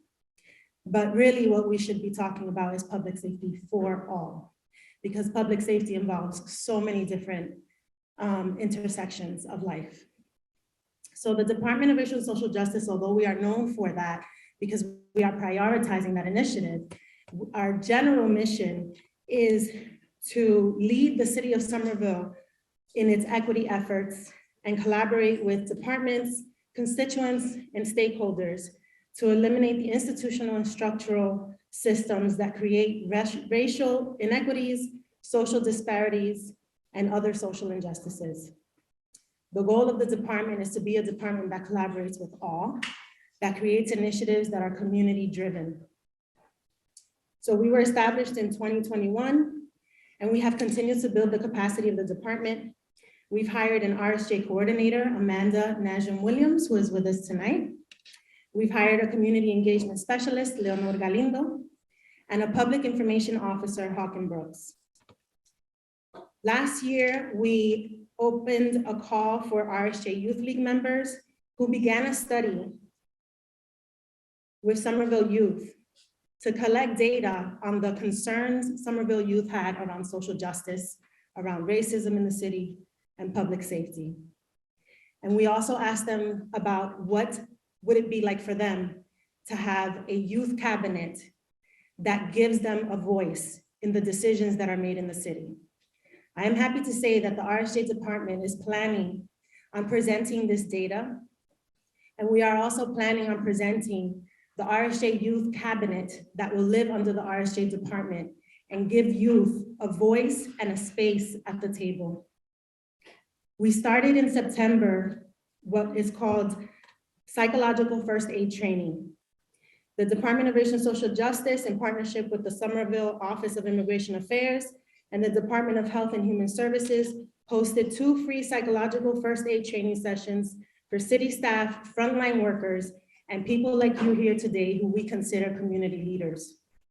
The point of this training is to be able to give our community the tools that are needed so that you are able to support anyone in Somerville, residents and workers.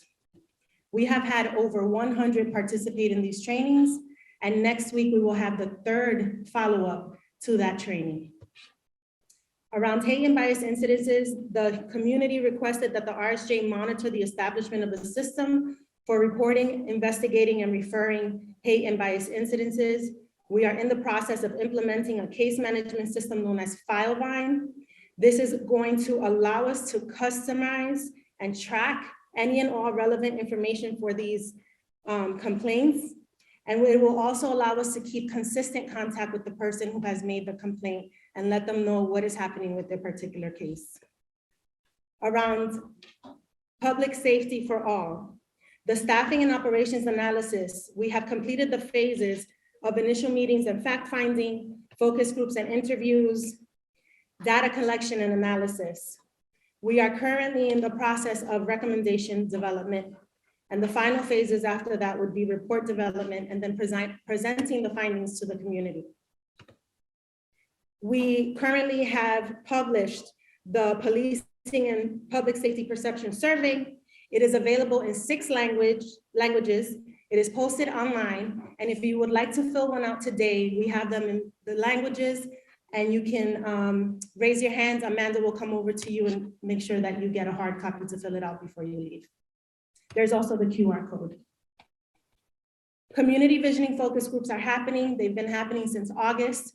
We are about to post this week the virtual and in-person sessions that are basically walk-ins. And you can choose to either participate in a group that already exists, or if you feel more comfortable, you can choose to host one with people that you know, And we will help you arrange all of those plans for location, materials, etc. The RSJ department is tasked with creating recommendations for what the civilian oversight would look like in Somerville. We will be announcing, in November, those task force members that will be putting together those recommendations. The commissions that are housed and supported by the RSJ department are currently having an open call for members. The Human Rights Commission has 4 spots available. The Commission for Women has 4 spots available, and the Somerville Commission for Persons with Disabilities has 4 spots available. These spots will be available until filled. And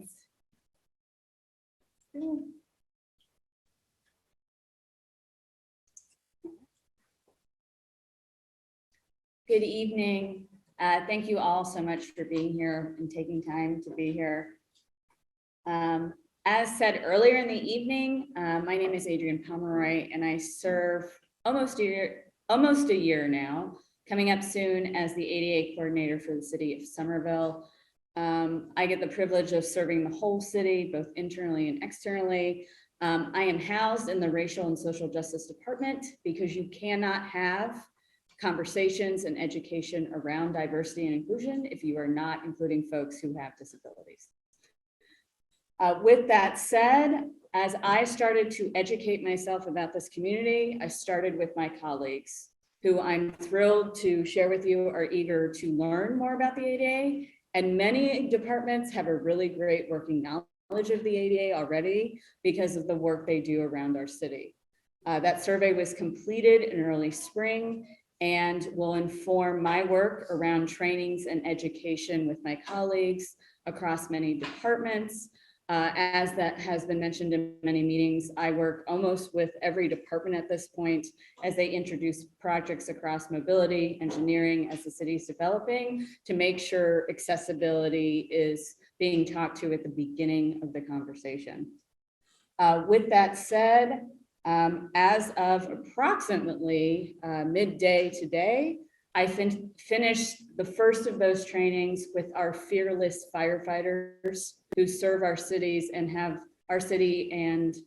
firsthand experience serving our residents in a variety of capacities. It was a really fruitful training in order to increase their positive relations with folks who have disabilities and also to serve as a resource to them. They often see folks that maybe don't have all the resources they need in place to have a high quality of life. And now they know they can call me to help with some of those conversations. With that said, we will move on to the police department and others. Question? Oh, I haven't finished yet. Oh, I'm sorry. I'm sorry. With that said, continuing to inform training with city departments.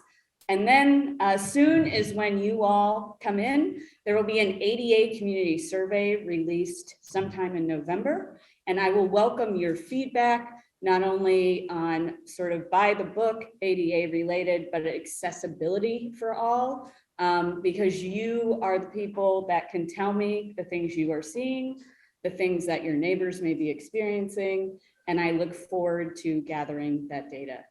Thank you so much.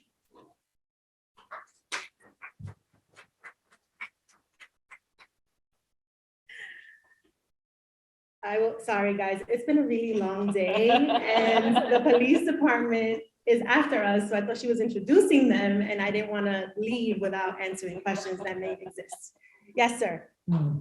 Director Melina Capers, I'm really excited about the prospect of what your office can do, and particularly interested in this public safety for all initiative.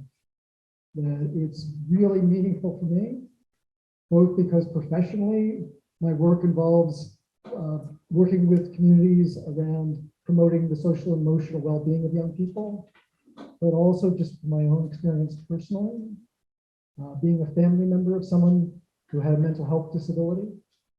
That those of you who have been in Ward 7 since the mid-90s might well have known my brother, John. If you think about somebody who looked kind of like me, but much taller and really thin, who was a member of this community, worked at Goodwill for many years. And I know that the longtime members of the police department definitely do not know him. Because when John would get into a manic phase, that he would go dashing around the streets of Somerville. And as my folks got older and I became the person sort of looking after my brother, that I would be on the other end of the handoff when John would get taken to the emergency department and his family member I showed up. So I understand that as part of this reimagining public safety, that the city is looking into ways of responding to those kind of crisis situations which have no criminal intent. And when I talked to one member of your team at one of the fairs that was happening during the summer, that I understand that your department was doing some research into the kind of alternative crisis response models that could come before the kind of core follow-up that I know is happening here. And I'm curious, and I know that the city council prioritized this idea about developing these civilian responses to non-criminal situations. And I'm wondering, and I understood that your department was researching what some other communities like Denver Star and some other communities are doing. And I'm wondering how that research is going. I didn't see that reflected in the PowerPoint. And I'm wondering when we might hear about some of these possible alternative models. Thank you for your transparency and thank you for sharing your story. I think the most important part of the work that we do is understanding the stories of everyone in Somerville and understanding that everyone's experience is very different. So thank you for that. As far as the research that the department has been doing, you are very correct. I want to get away from the myth that there's only one kind of response that exists. There's unarmed, there is co-response, and there is alternative response. And so part of the research that we're doing is really having a good understanding of what each of those mean and how does it relate. What are the implications for a city like Somerville? Another piece that we match up with the research that we're doing is really, what are the different concerns from the constituents in each ward? What are the different events that are happening in each ward? Where do they differ? Where are the commonalities? All of these things are the things we are putting together and understanding and meeting with other experts from other cities, meeting with people who do the work behind understanding just unarmed response, just co-response, just alternative response. And so one of the things that I also want to make clear is that this is not a cookie cutter situation, right? We cannot say, well, this city is doing it in this way, and so it must work for our city. It's not the way it works. The crimes and the events and the needs of constituents from Ward 7 are different from constituents in Ward 1, constituents in Ward 4. We have people from all walks of life, from all different kinds of lived experiences. We have our youth who have a completely different opinion of what their lived experience is, and that differs from what their experience is in school versus what their experience is at home, right? And so all of these things have to be taken into consideration. I'm very happy to say that we have gotten really far in terms of putting together a lot of the data, really beginning to read it, really beginning to understand it, to bring more eyes on it. And all of this information is also important for our civilian task force because they will be using this information to understand the landscape of Somerville around public safety, which is why we're able to say we can announce the task force in November because we have a majority of this information that they need to begin being aware and informed and trained around what does this mean. So we are working really hard. I am working a lot of overtime because I understand how important this is for all of you here. I understand how important it is for the mayor. And it's very important to me to be able to come to the table with evidence-based data saying, this is Somerville. This is Somerville in all its facets. And these are the different ways in which public safety is experienced. These are the different ways in which public safety can be addressed. And I'm not gonna be the one coming up with the recommendations. It's going to totally be a neutral, separate task force. And so I want everyone to understand that as well, that it is not myself, it is not the RSJ staff coming up with recommendations. We are making sure that this is a community-driven process because we are trying to build trust in the community. We are trying to make sure that everything we bring forward is evidence-based and that there's eyes from different lived experiences within Somerville that have an opportunity to say, this is what we know to be true and this is what we recommend. Any other questions?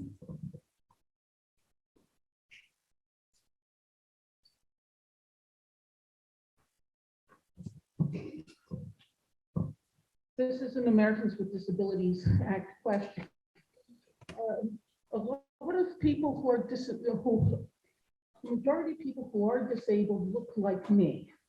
I'm not mentally disabled, and I don't use a walker or assist device.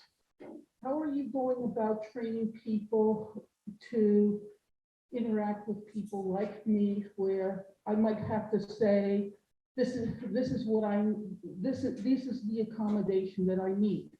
For example, if I go to, let's say I go to a dinner, I might not be able to take the bus and prefer to arrange my own transportation and go to the dinner. I don't care, because it's a package deal, I don't care about getting a discount because I'm not using the transportation. But I think that when we talk about the Americans with Disabilities Act, we aren't talking about people like me. And how are you addressing that issue? Thank you so much for your question and comment, and it's a very important thing.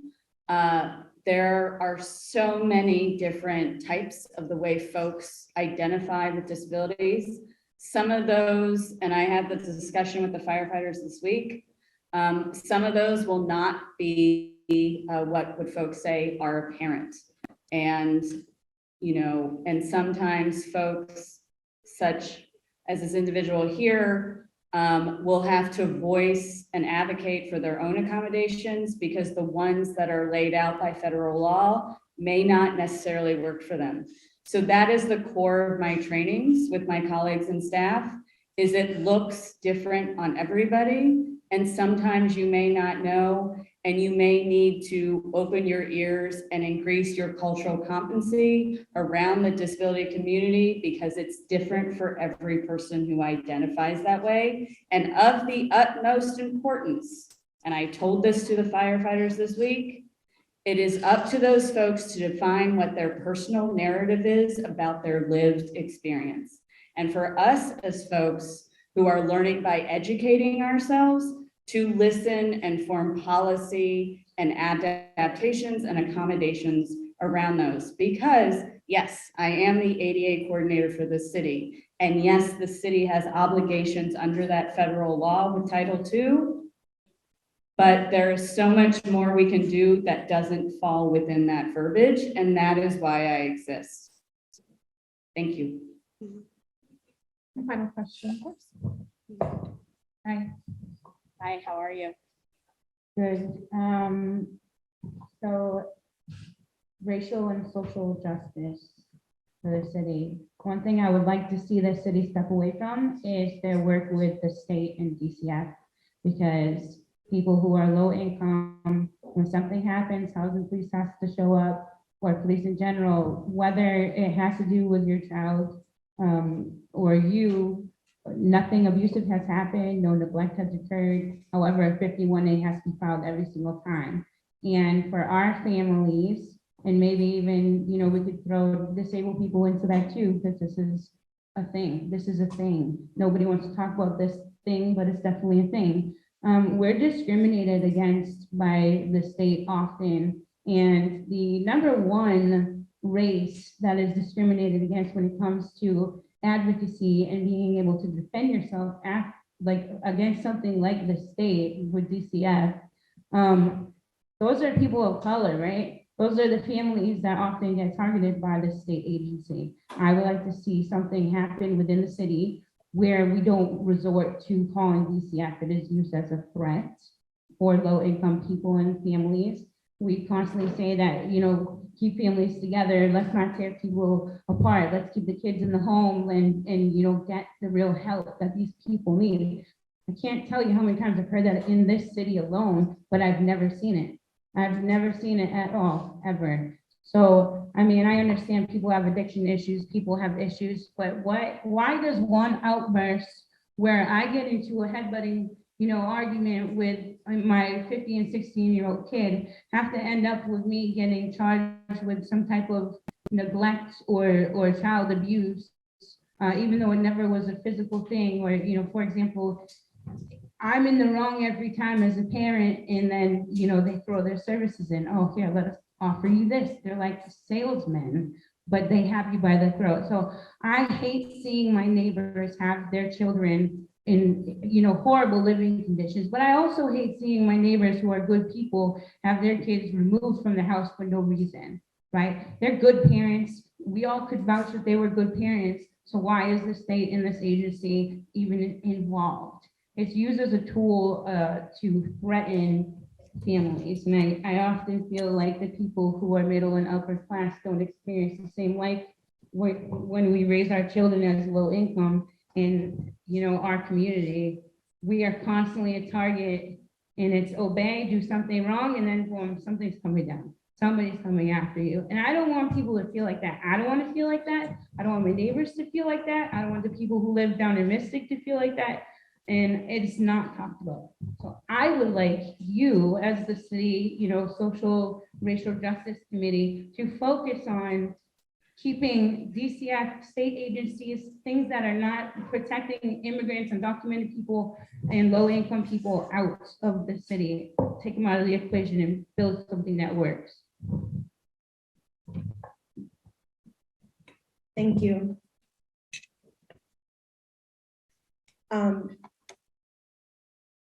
I have to say you rock. This is not the first time I've met her, and she is just, you're amazing. I just have to say, you are. And I'm not saying that just to say that, but I say that because there's a level of awareness that needs to exist to have deep knowledge about experiences in that way. I understand exactly what you're talking about. As a mother, as a woman of color that identifies as Black and Latina, as a daughter of parents who came here undocumented, there's a lot of that I can relate to. I could tell you that there's multi-levels to that. First, we are a city entity. We do not control state mandates. And so federal statutes have specifics around mandated reporters. What does that mean for us? If that mandated reporting is triggered, and that's a state level thing, we don't have control over that, unfortunately. What we do have control over is what we are working on, which is looking at our systems that are in place, our systems that were created to advantage some and disadvantage others. And I can tell you that it has been a priority for the mayor. I meet with her on a weekly basis. It is impossible for us to have conversations about 400 years of embedded systemic racism and social injustice and try to solve it in a year. But I can tell you that the reason why we meet on a weekly basis is because we are making sure that we are touching base in as many systems within the city of Somerville to take a look at what is happening on the levels that we can control and have conversations with our constituents, have conversations around what is within our control, what is out of our control, what are different levels of us being able to address it. And that's why I mentioned it's about unarmed co-response alternative, because those are not three in the same.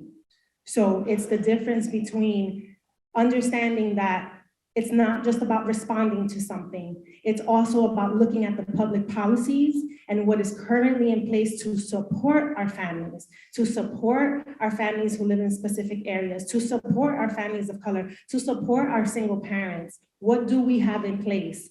Is it enough?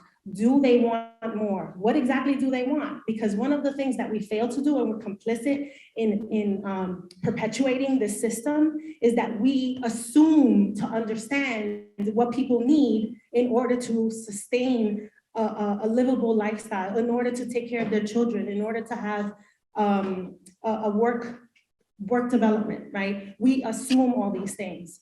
Our State Department does not want to continue to assume.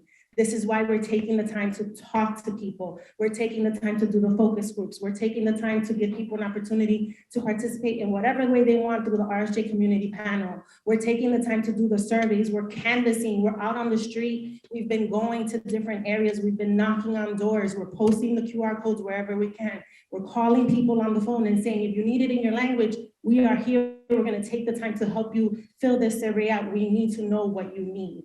And so it's really grassroots level work, and that takes time. I know it doesn't give an immediate response that will help to alleviate the situation, but it's a beginning, right? And I don't know if everyone knows the story of the little girl who picked up one clam, threw it in the ocean, and people kept laughing at her. What are you doing? You can't save them all. And she said, well, I just saved that one. And then people came and started helping her throw the clam in the ocean. Well, we're trying to ask people to come and help us throw these clams in the ocean. Right? And we're doing it in every language that we can possibly do it in. And we asked City Council to provide us with a budget to be able to do it. And they did. And so we're doing the work, and hopefully we'll have a response for what we can do around that specific public safety issue that can help alleviate the state mandate being triggered.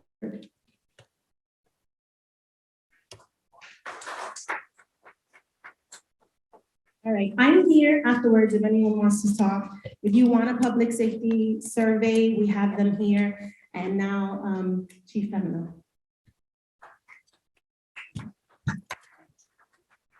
Good evening. It's getting late, so in the interest of time, my name is Charlie Femo, the interim police chief for the city. By way of background, I started my career here in Somerville in 1984. I spent 32 years on the department before retiring and going into the private sector, higher education, and practice of law. In 2020, I was asked to come back on an interim basis, and I've been here since then. And we'll be here until a permanent chief is chosen. I work very closely with the mayor. I work very closely with Director Melina Capers. I meet with her on a weekly basis. And in the interest of some of the conversation that's going on tonight, we as a department, I as the chief, are working closely with her in the Department of Racial Social Justice in changing public safety. It's changed over the last 35 years since I came on. It's ever changing. And I hope it changes and continues to change for the better in some of the things and some of the concepts that have been brought out today and tonight. Over a year ago, I met with a group called the Advocates with the idea of introducing co-response model of policing, an alternative model. But I did that prematurely because it was just about the same time that I met Director Melina Capers. And what I had lacked in my introduction was the input from the community. So she opened my eyes and has opened my eyes over the last 20 months or so in areas of community input and the importance of what you have to say as a community when any type of a program is implemented. So I am working closely with her, and I hope that as we move forward, the different type of policing that some of us will have will be for a better policing. Tonight, before I start, I also have deep roots in the city. My family owned, some of you in the crowd might remember the old Ocean Reef restaurant in Teal Square, over 20 years, family-owned business. My family still lives in Somerville. I have family that still lives in West Somerville. So I have deep roots in Somerville, always have been, and I have a great interest and love for Somerville itself. With that being said, before going into any crime statistics, which is my primary reason for being here to alert you as to the crime, there are several concepts that you'll see on the board here that are often topics of conversation, questions at different meetings. We've been going different meetings. If you can't see that, you have to have bigger glasses there. Community policing, a lot of times we're asked, what's the status of our community policing unit?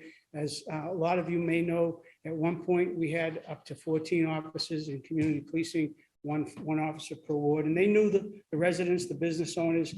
That number had been reduced to 7. And just this past January, the unit, what was remaining of the unit was disbanded. Those officers had to be reassigned to the patrol force for staffing purposes. We hope in the future, as a staffing and operations analysis study comes out, that we'll be able to put some type of a community policing, community outreach program back together again. We just don't know that at this point in time. School resource officers is another topic that's been discussed in many different forums. Currently, 3 resource officers are assigned to the patrol division by way of a vote for the school committee, who put that program, as well as the STEPS program that was in the grade level schools, on pause. So we're in discussions now with the school committee, school administration, in trying to bring back some type of form or some form of policing in a non-enforcement role at the high school and in the grade level schools to build a positive relationship with the kids. Police accreditation, what does that mean? The Somerville Police Department is one of the larger departments in this area that was accredited in 2019. We were just re-accredited by the Mass Police Accreditation Commission in 2022, June. That's what the accreditation does is it's a audit of the policies and our procedures modeled after the best practices according to this commission who have developed these policies and procedures. Every 3 years, they audit the department, and we just, there's about 380 mandate, not all of them are mandated. There's about 275 mandates and about another 125 or so that are optional, but we have met about 380 standards, and so our policies are up to date. And the police reform, as many of you know, that was passed in 2020. The biggest thing with that, they came out with a lot of mandates for, with the idea of being more transparent and accountable for policing in general.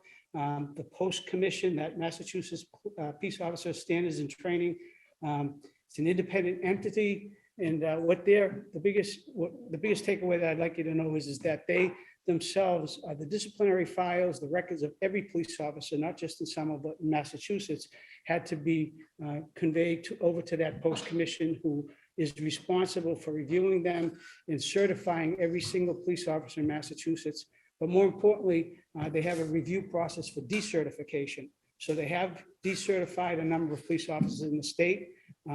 That's an ongoing process, and every 3 years, officers have to be recertified in good standing, or they can't work as a police officer, whether it be in Massachusetts or elsewhere, because that data is placed into a nationwide database, so that if an officer, for some reason, left the Somerville Police Department for whatever reason, not in good terms, and tried to reapply for a job in, say, Florida, that in that national database, it would come up his history here, his or her history here, and that would give that police agency the ability to hire or not hire him based on qualifications. So with that being said, I have Captain Donovan here, who many of you know.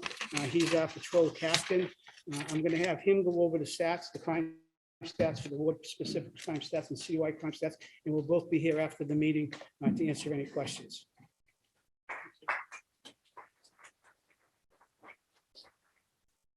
Good evening. Like the chief said, many of you probably know me. 34-year resident of Ward 7 until my mom kicks me out of the house at age 34. She's still here. She's on TLA, 90 years old. She's been in Somerville, geez, almost 70 years. Still driving.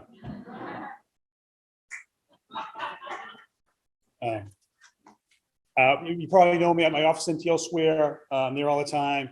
If you're not, don't get a chance to speak to me tonight, or you have a question coming up, knock on my door. I'm pretty consistent. I am a moving target. I am on the street a lot because I'm in charge of patrol, but I do try to be in the office a fair amount of time to answer questions. I'm out walking in your neighborhoods, usually walking up and back and forth to TL Ave at lunchtime to my mom. You may see me at the Route 16 traffic calming meetings. I attend those on a regular basis. and I'm on their calls all the time. And I actually have a meeting, Claritin Hill Tenants Association a week from Thursday. And I'm also usually in close contact with your city councilors. I know I talk to Judy all the time. Councilor Burnley's here. Councilor Wilson, we've conversed a number of times. So like I said, I am available. I'll be here with the chief to answer questions, but if you're not, if you want to run out, or if you have a question after the fact, I am right in Teal Square next to the muffin shop, and I will buy coffee if you do come in, because I love to have company. So, but as for crime stats, we'll move it along. Citywide, we do see an increase in crime, 10% over 1 year, 11% over 2 years.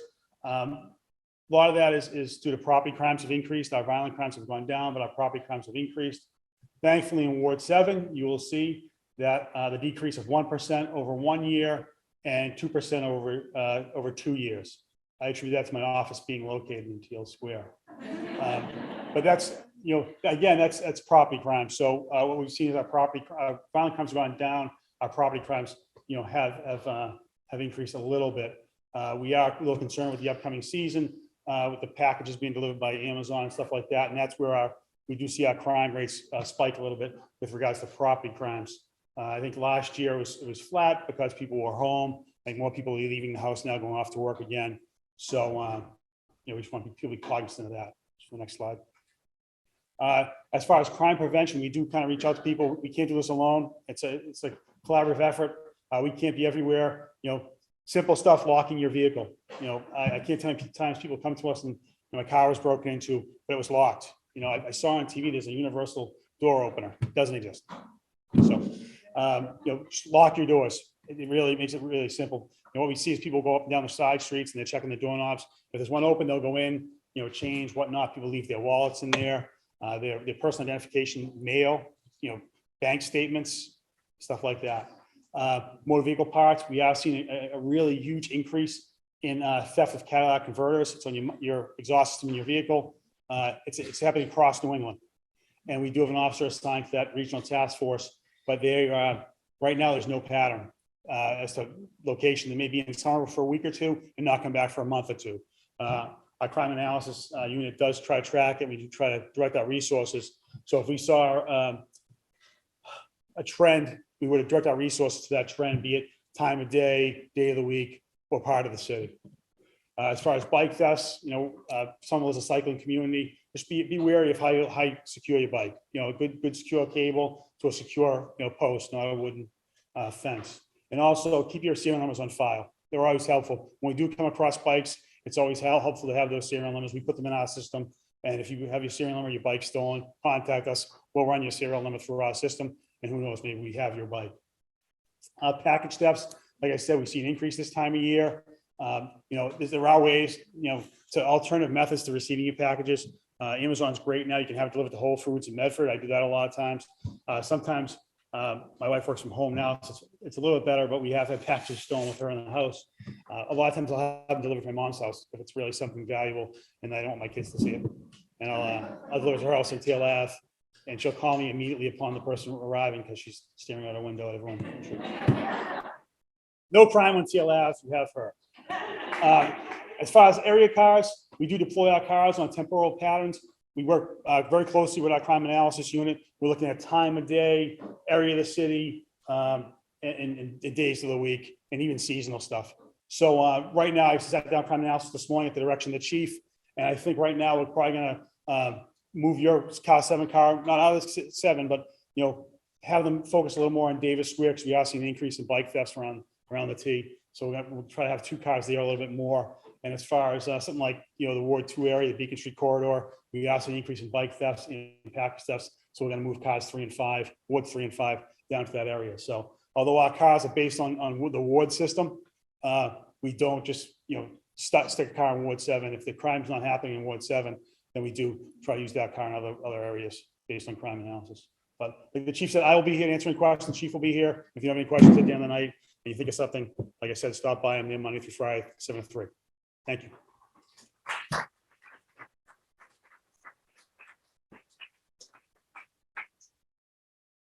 Any questions for Chief Senator? Thank you, and thanks for all you're doing for West Somerville. My name is Leron Bitone. I live on Broadway, 1087. I want to ask about something you didn't talk about, which is crossing guards for the students at our schools. This connects a lot of dots between the different departments that presented tonight: street safety, ensuring safe corridors, walking to school, and then the crossing guards, which I know are housed in the police department. We have a number of dangerous intersections, some around here. There's one additional crossing guard that has come on board. I think just for the mornings over here at Raymond and You moved one up Curtis Street. yeah, Curtis, which is great. I'm glad that he's there now. He's awesome. And we have two over at Powder House and Curtis. But there's a number of what they call secondary locations, additional locations that kids need to cross at. Goodness forbid a kid gets struck in the morning when people are rushing off to work. Drivers are crazy. I guess I just really want to reinforce that the entire school community sees this as a big problem. The fact that we haven't for 2 years now had adequate staffing of all of the really key crossing points in this part of the city as kids need to get here. So I guess my request is to really reach out and find creative ways to staff these positions. I'm sure if you would, you could get volunteers, you could get parents to stand out there and help kids cross. We care about our kids and we will mobilize, but we can't let this current situation with 0 crossing guards at certain intersections persist. So, thank you. So just a brief comment, not so much an answer, but I know that that's a topic of controversy. I know it's an important discussion that's going on at the mayoral level also. We're trying to address the staffing issues that are involved with crossing guards, and as well as the general locations as to where they're stationed. We have an officer in our traffic unit who is assigned to the traffic officer, Joseph Tees. And usually the general premises, primary locations staffed first, secondary locations are staffed second. There's a formula that they use. I'm not 100% familiar with the formula, but it goes something like, if there's a particular intersection that a crossing guard is requested for, then they would go out for a week or longer to see how many children cross at that particular location, how many children are unaccompanied by parents who cross at that intersection. And so there is a method of staffing, but that issue of staffing is a problem citywide. And so we are trying to address it. Just to follow up on what the chief said, we have an officer assigned to the crossing guards, and like everything going on now, we want them. We're looking for them. It's incredibly hard to find. So if you know of parents who are willing and able to do it, there's training involved, reach out to us. We'll put them through the training and we'll put them out there. I'll talk to Officer Tees, maybe we can reach out to the PTAs and all the schools and tell them that the PTA knows. PTA is the biggest voice. Yeah, I'm the president of the citywide PTA, so I'll- I'm happy to. I'll hook you up. I'll hook you up with Joe. I'll hook you up with Joe Tees tonight. My neighbor on Broadway. Hi. Hey, Jess.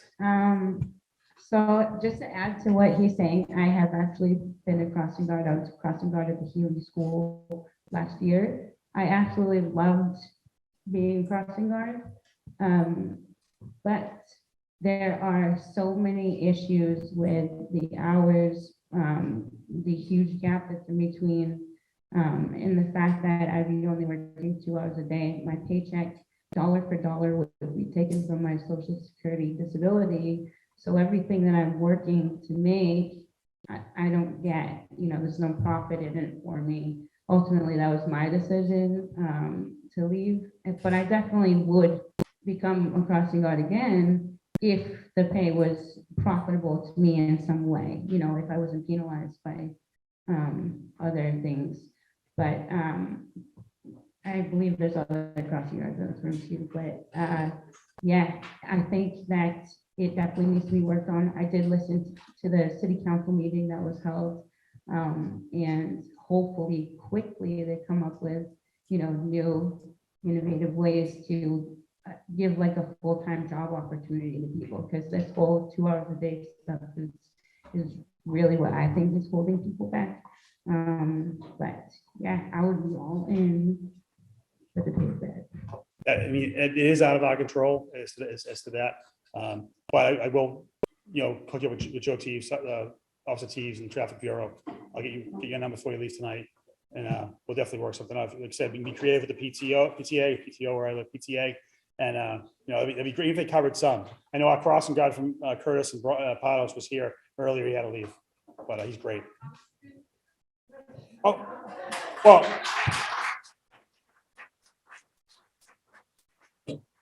I think you're new there, correct, though? Yes. Thank you. But you do have very good crossing guards here, right? I mean, they're great. They are great. Any other questions? Young lady?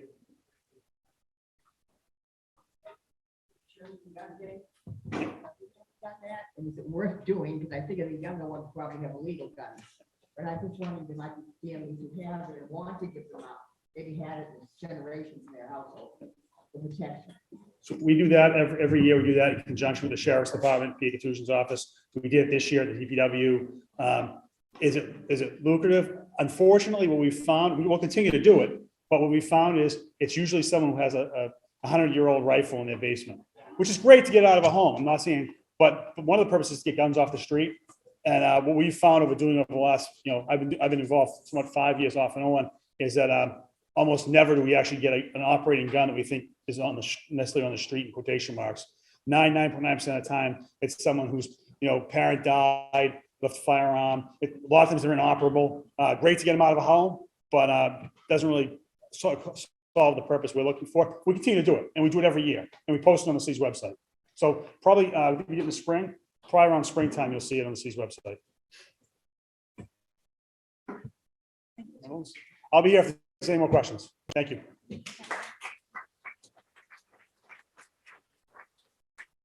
Thank you, everyone. I know the hour is late. That does conclude the Ward 7 meeting. Staff will be hanging out if you do have further questions. We also do have an email, cm@somervillema.gov, if you have further questions. Councilor Pineda Neufeld just has a couple closing comments. Folks, I know you're eager to talk to each other. Just 2 very quick announcements before you go off to conversations. 2 very quick announcements. Can I get your attention? You can hear my voice clap once. You hear my voice clap twice. You hear my voice clap 3 times. Great. I'm ever the facilitator. Raise your hand if you usually vote here. Okay. Starting Monday, as you heard, folks in the back, starting Monday, there will be construction on the Raymond Ave side of the West Somerville Neighborhood School. That means if you vote here, you're going to come through these front doors and vote here in the cafeteria. I have requested signage on Raymond, and there will be postcards sent to everyone who votes here, phone alerts as well, and I'll put it on my social media and newsletter. So please spread the word if you know others who vote here. My second announcement is I have a monthly newsletter. So if you're not on that list, please share your email with me, grab my card, send me an email. I will add you to the list. I add a lot of citywide and ward-specific updates to that newsletter, as well as daily updates or frequent updates on my social media. So feel free to grab my card before you leave. And my last request is, I see it happening already, talk to someone you haven't talked to yet tonight. The beauty of Somerville are its people. And I hope you get to meet a neighbor that you haven't met tonight, get to know one another. Please stick around. The city staff are here. Can we give them another round of applause as well? And thank you all for being here. Have a great night.